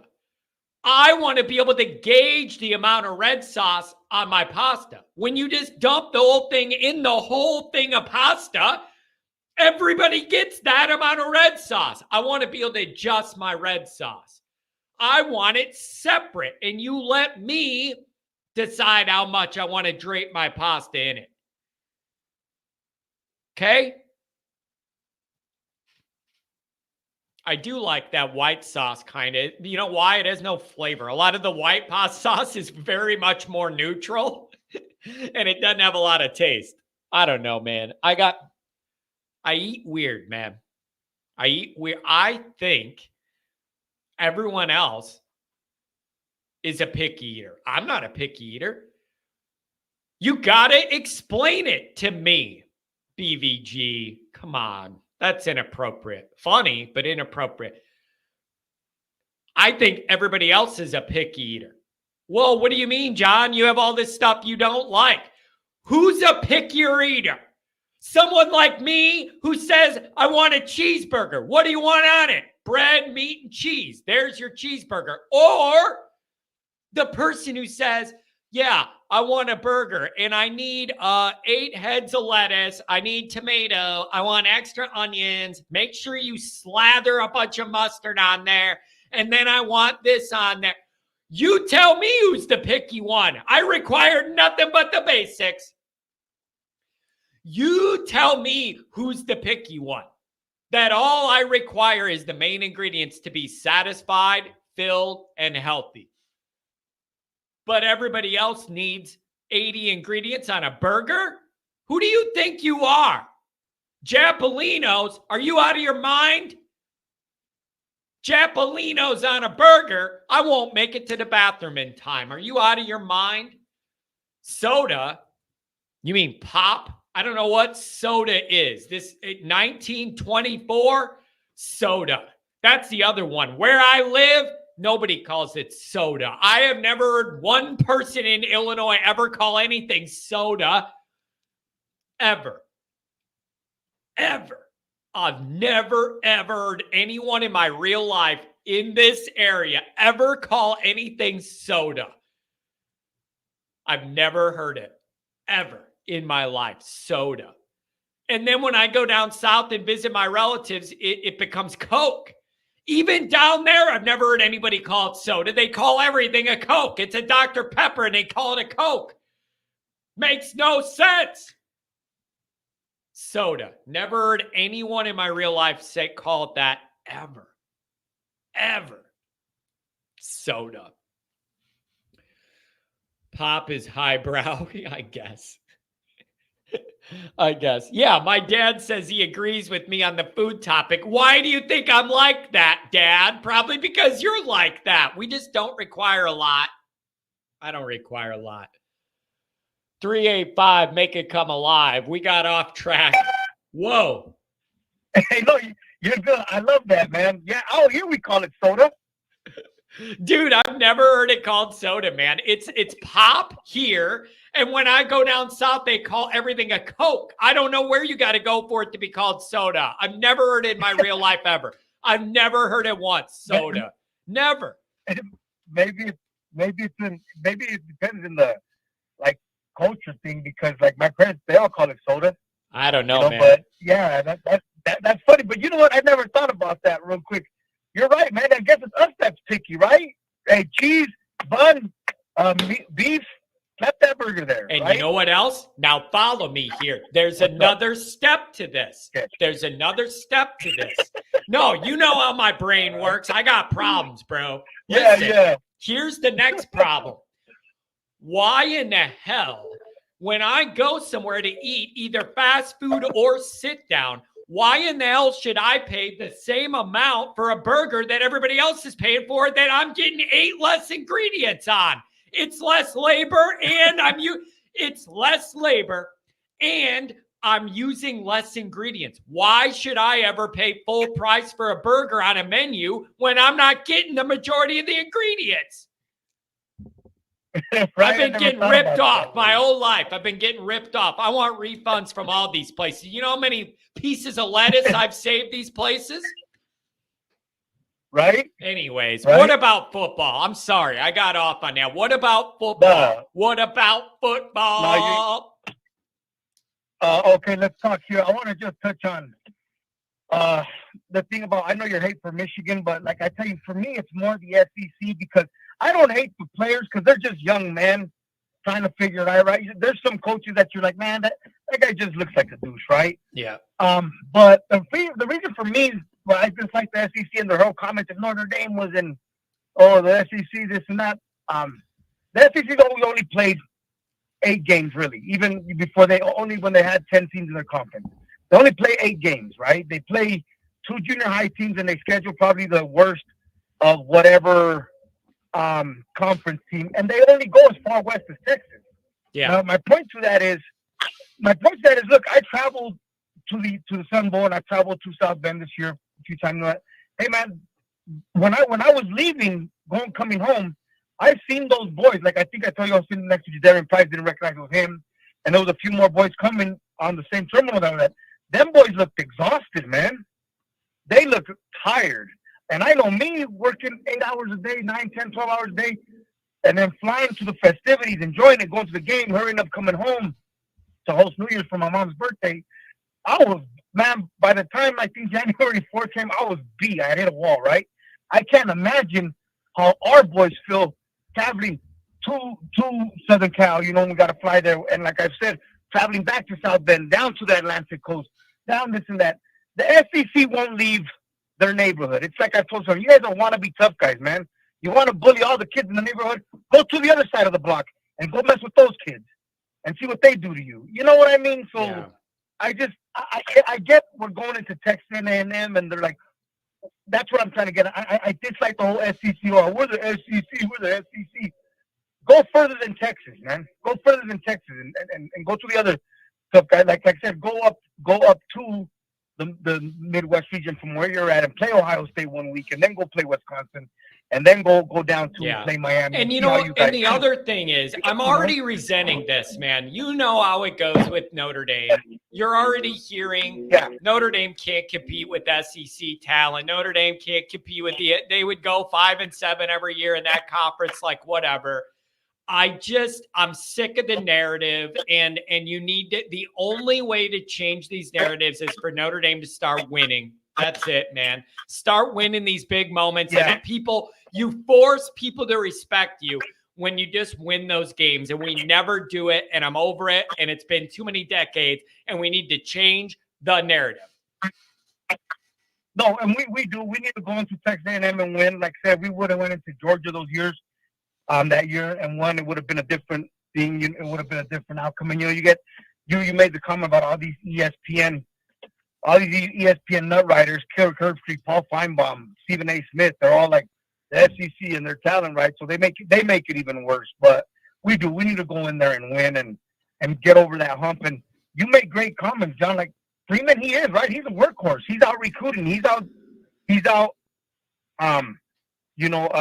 Getting these kids, man. I'm excited about this class coming up, man. You got KVA, you got Urlacher's son, you got Bryant Young's son. I mean, sounds like you're getting some kids that have some talent, hopefully, you know what I mean? And that are really, really going to mold us into getting back to that national contention year in, year out, and not just getting there and getting blown out.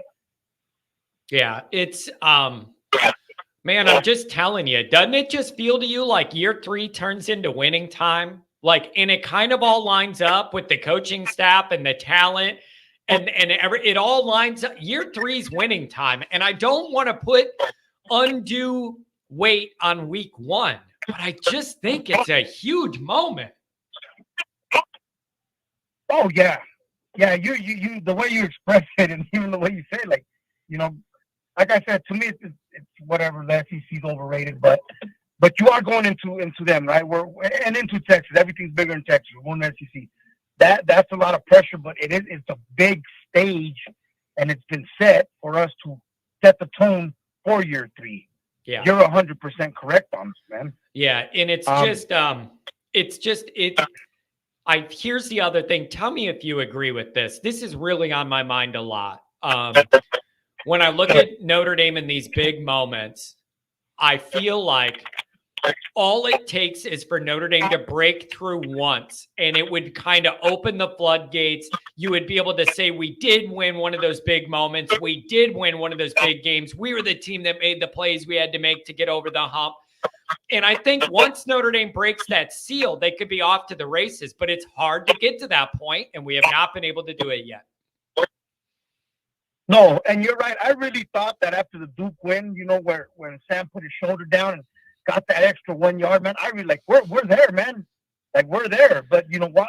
Like, I did. I was under the impression, like, fuck, we're there finally.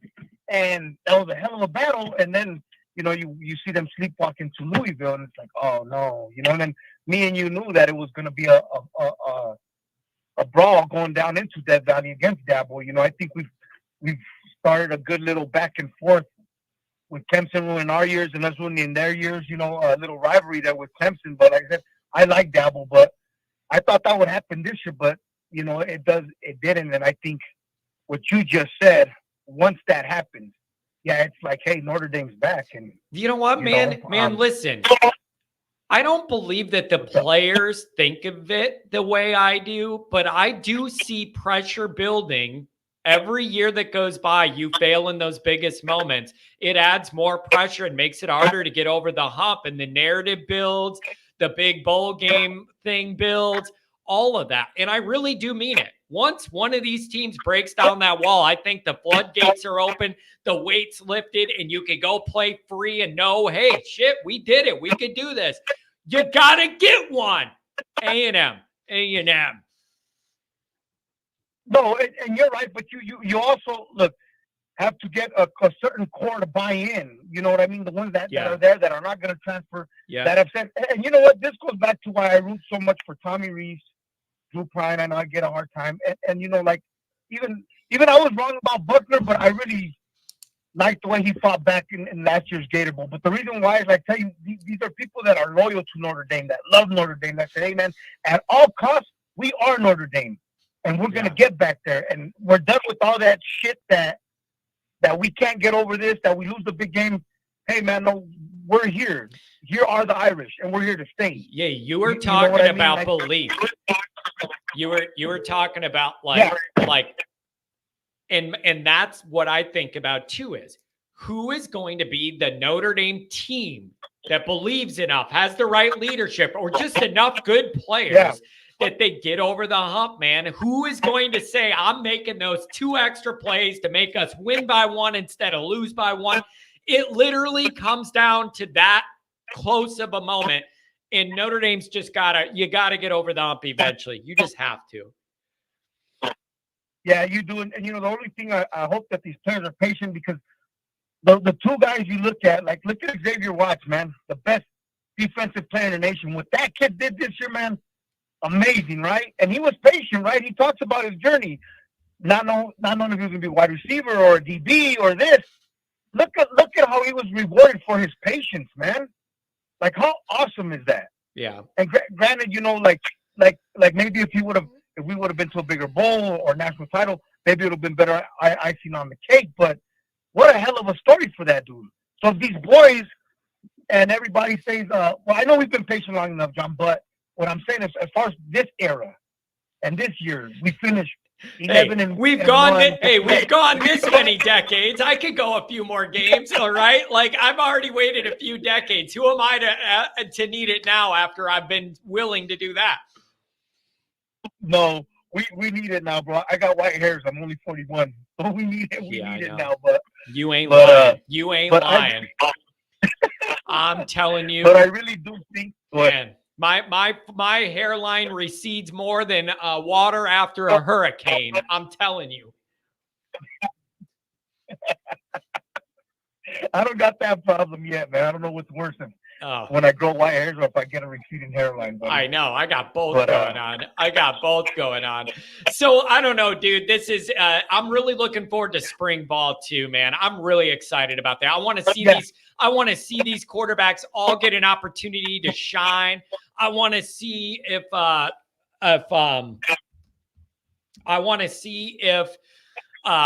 these young guys could get on the field early. Like, I really, really do want to see. I want to see it.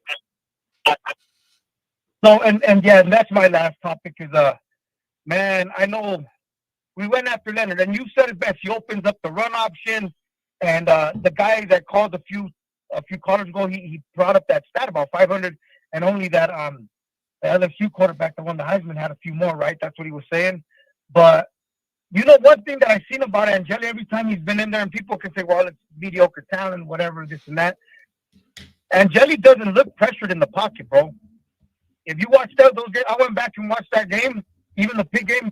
When he got pressure around him, he doesn't look like he's panicking. Sam always looked like he was panicking. You know what I mean? Like, yeah. There is a legitimately watching. Yeah, there is a presence to Angeli back there that is comforting. It doesn't seem like a panic. It doesn't seem like a mad Chinese fire drill running around. Like it doesn't. It seems he seems very poised, and that is one of the top attributes we all look for in a quarterback, and he has that. I love it.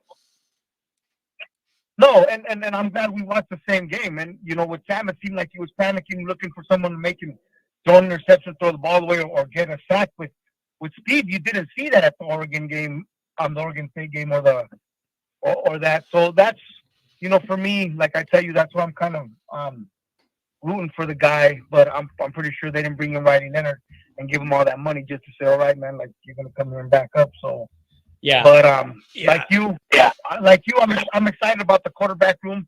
You make a great point with Leonard, Angeli, Minchie, Carr, and Deuce. You know, that's a hell of a competition right there. And of course, some will transfer, but I mean, it's tough to play quarterback at Notre Dame. Everybody knows that, and so. Yeah, I want everybody to have a chance to find a pecking order spot that is fair to everybody. Denver coming in, there should be no favorites, clean slate. I'm ready to see how it goes, man. So I really appreciate the call. I want you to have a good weekend. Enjoy the NFL. There's a couple games Saturday, couple games Sunday. I want you to enjoy it, man. Thank you for the call today. Yeah, buddy. Have a good one. Hey, man. And I love extra sauce on pizza, John. Go Irish. All right. Fine. I'll allow it. Oh, man. Dude, my food takes are bad. Like, I know they're bad. I know I eat like a child. I'm sorry. It is the way it is. I have very simple food tastes. All right? I don't have an expanded palate, so to speak. You should hear about how I fly. Some of you probably know that. Dude, I starve myself about a day and a half before we fly. It is one of my number one fears. One of my number one fears in life is getting the runs on an airplane in the air. That is just a absolute fear of mine. I will never, ever allow it to happen. So I starve myself about a day and a half before every flight. All I'll eat is like a couple crackers or something. I'm no grease. I'm not cooking. I'm not going out to eat. I'm not going, let me eat this McDonald's before I fly. No. So I don't eat meals about a day and a half before I fly. I will never allow myself to be in a position to get the squirts on an airplane. It is one of my number one fears. Everybody's going to know it's you. You know, you're in there hogging the bathroom. Everybody knows. I'm not doing it. I don't even pee on an airplane. I'm not messing with any of this. I'm not. It is my number one fear, getting the squirts on a plane. You know what? Traffic too. Similar situation. You know what I mean? You're in a traffic jam and you're on a highway and you're in the middle of nowhere and you can't go anywhere. Nobody else ever thinks, what if I got a problem here? There's nowhere to go. I always think about it. 937, last caller of the day. On that bright note, what's going on? Wear a diaper, John. Yeah, there you go. Then I'll be covered. What's going on, 937? What's going on, big dog? No, long time no see. Yeah, I don't know, man. We're in a weird part of the year. We're after the season. We're not into spring. There's just a lot of looking at what was and a lot of people looking at what we want it to be. What are you thinking here early this new year? Oh, I hate the fact that Michigan won a national championship. And they're just walking around singing bleach shit all night. I know. So annoying. It's really it genuinely is a worst case scenario for me. All the other years Notre Dame doesn't win it. At least I could say neither did they. And now that's over, and I'm I'm struggling to deal with it. I'm coping hard. It's hard. I hate it. So my wife was listening to you talk about traveling. She was just nodding her head yes. I'm telling you, I don't like the exposure. I don't like the scene of I don't want to be, I never want to make a scene unless it's a scene I want to make. Does that make sense? I never want to make a scene unless it's a scene I want to make.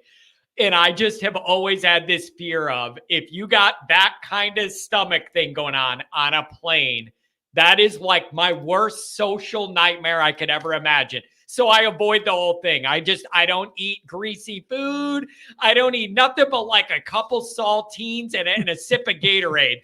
I don't care. I'm not risking it.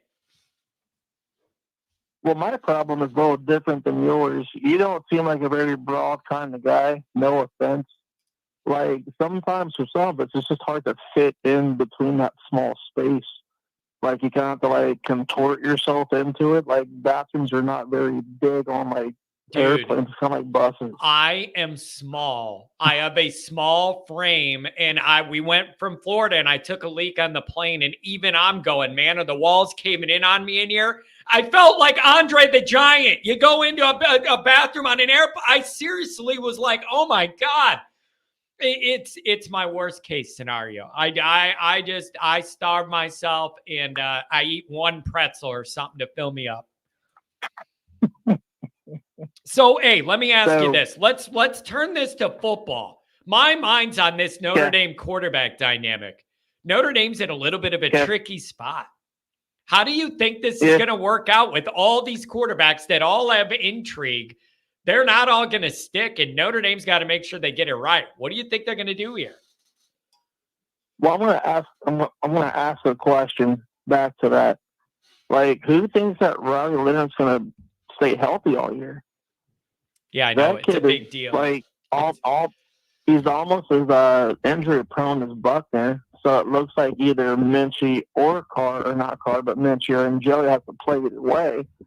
I'm not thinking he's going to be around all season. I think it's hard for him to stay healthy, even with our offensive line, because he likes to go ahead and take off and run. Especially with Denbrock coming in. Denbrock does a lot with mobile quarterbacks. That's his bread and butter. He likes to run. He's a big dude, but unfortunately, all that run's going to take a toll. Here's what I say. You need to pick your spots.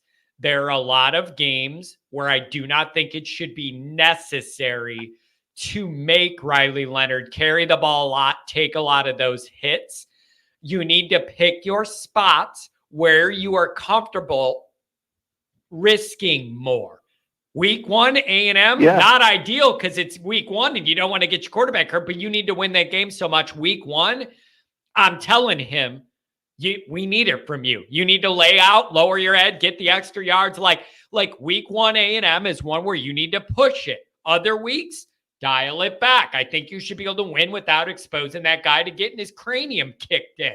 So you need to pick your spots, and I think Denbrock should know that. I'm not really putting a lot of stock in the A&M. Everyone's talking A&M's Bama from 2019. I'm not seeing it. They have a new coach. They're in turmoil. A lot of their players are leaving because a lot of them don't want to sit there and work under Elko, because Elko's a hard-nosed coach, which is no. If we were to fast forward 4 years and Elko's still the head coach in A&M, completely different story. Yeah. Completely different story. Yes. But right now, it's a lot of these high-profile players don't want to work. And so I think, yes, it'll be a big crowd, but a lot of our players coming back are used to these crowds. Does that make sense? A lot of these players played at Ohio State, played last year at Notre Dame versus Ohio State, went to Clemson, played Clemson. So I feel that we actually have the maturity to play in a hostile environment week 1. like, I don't know. I feel really good about A&M. Yeah, I want and to see the you're other talking thing, last. dude, the other thing is the schedule really opens up for Notre Dame. If you are able to get that Yeah. win, if you're able to get that win week 1, man, the rest of that looks really doable. And until you even get to like Florida State, like there's a lot of games in between where I'm like, if you're good enough to win week 1, you should be able to roll it, man. And so I'm Right. not trying to Right. add undue weight onto week 1, but it just feels like the next big opportunity to kind of start to change the narrative. And after you add that opportunity in the palms of your hand against Ohio State and you let it go, I think people are really ready to get after it and get a different result this time. Well, I think, with Coach Free, he's had a lot of like baptisms by fire. I mean, keep it a buck. Your first head coaching game's in a New Year's Six game, right? Then after that, your first like real coaching games versus your old alma mater night game, biggest game of the year. Like, so a lot of these things are like he's learning on the fly, but he doesn't make the same mistake twice. Yeah. Does that make sense? Like he's learning. He's a great coach. I'm all for Coach Free. Do I think he's infallible? No. He's going to make mistakes. It's not like he's a 10-year coach. But going out and getting some old heads on both sides of the ball to kind of like carry that weight for him, I don't know, big guy. I think it might be time. Not to mention you have a bunch of players returning. It's a really good blend. It's a really good blend of veteran. Like if you look at even the positions they're at, there's like a good blend of like a veteran guy there that could get everybody lined up, and then younger athletic guys there too. The blend is really pretty good this year as far as veteran players and younger guys emerging. And if the staff holds, we wait and see. That's a good blend too of old and young, experience and energy on the young. There's a lot that's starting to balance out at Notre Dame, but we need the results. No one cares about any of this if you don't get the results. You're 100% right. I think Golden stays, but we're in a really weird situation where even if Golden leaves, which I would hate, because I love Coach Golden, I think we already have our DC waiting in the wing. That's not going to change it up too much. So it's like, I think we're sweet right there.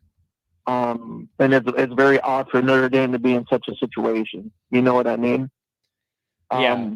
But I think that we'll stay intact. But I think with something else I loved about what we've been doing with recruiting is like we recruited all these linebackers and put them in different positions.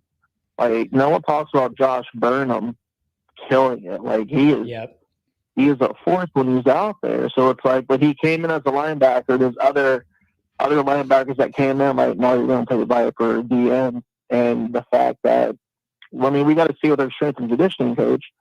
But I think we're gonna shock some people. I think we're gonna do okay. Yeah, it's just you feel that this is all starting to round up into form and into shape, and I'm just so eager to get. I need these results, and so Texas A&M is the big one. It's your next big opportunity to start to change the narrative. They're not going to be a top 5 team. It isn't going to be that level of win. But the perception Notre Dame can't hang with the SEC and Freeman isn't great and you're going on all of it. You need to find a way to get that win. I'm really excited to see how spring shakes out. I want to see all of the quarterbacks compete. I want to see younger guys. I want to see all of it, man. So I'm really excited about it. I think Notre Dame's trending up in a lot of ways, but you got to prove it on the field. We haven't seen enough of that, and I'm excited about it. Anything on the way out, man? Thanks for the call today. I really appreciate you rounding out the show. Well, 2 things really quickly. One, have you heard when the blue and gold game could be? The 19th and the 20th of April is the weekend. It's the weekend. No. Yeah, it's the weekend of the 19th and the 20th. So whichever one of those days is Saturday, that's when it's going to be. And I only know that because emails went out for the alumni stuff they have planned for the alumni, and Goolsby got that and said, I know you want to know the date. That's it. 19th and 20th, blue and gold weekend. Yep. Number two, you can talk about pizza. Yeah. Right? About having too much sauce. First thing first, like Daddy doesn't eat anything dry. Take it as you want it. That's all I'm gonna say. Yeah. All right. I get you. I got you.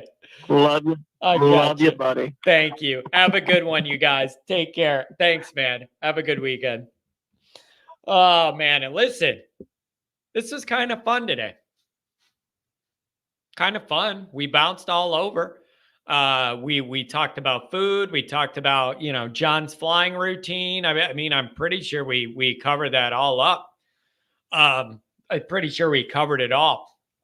So here's the issue, you guys. Do we do a late night show tonight too? Because I'm not going to do one Saturday night when we have the NFL playoff game on like that. And it's not a regular season game. That's going to be a big moment. And a lot of people are going to watch that. And I'm going to watch it too. Do we try and do something tonight? Because I'm not going to go live during that playoff game because I kind of want to watch it tomorrow night. Maybe we'll just see how it goes. Stay tuned. I'll let you guys know if I'm going to do that or not, but it isn't going to be tomorrow night just because of that game. Too many people are going to be wrapped into that. I don't want to have to compete with that. So look for a link that I might put out later. And then maybe we'll just do a quick show tonight, crack a couple beers or something. So we'll see. Dr. John, you're killing me on that, man. You're killing me on that. Thank you, everybody. Thanks for the calls. Thanks for the donations. Thanks for being here. And stay tuned. We might do that tonight. It could be fun. Take care.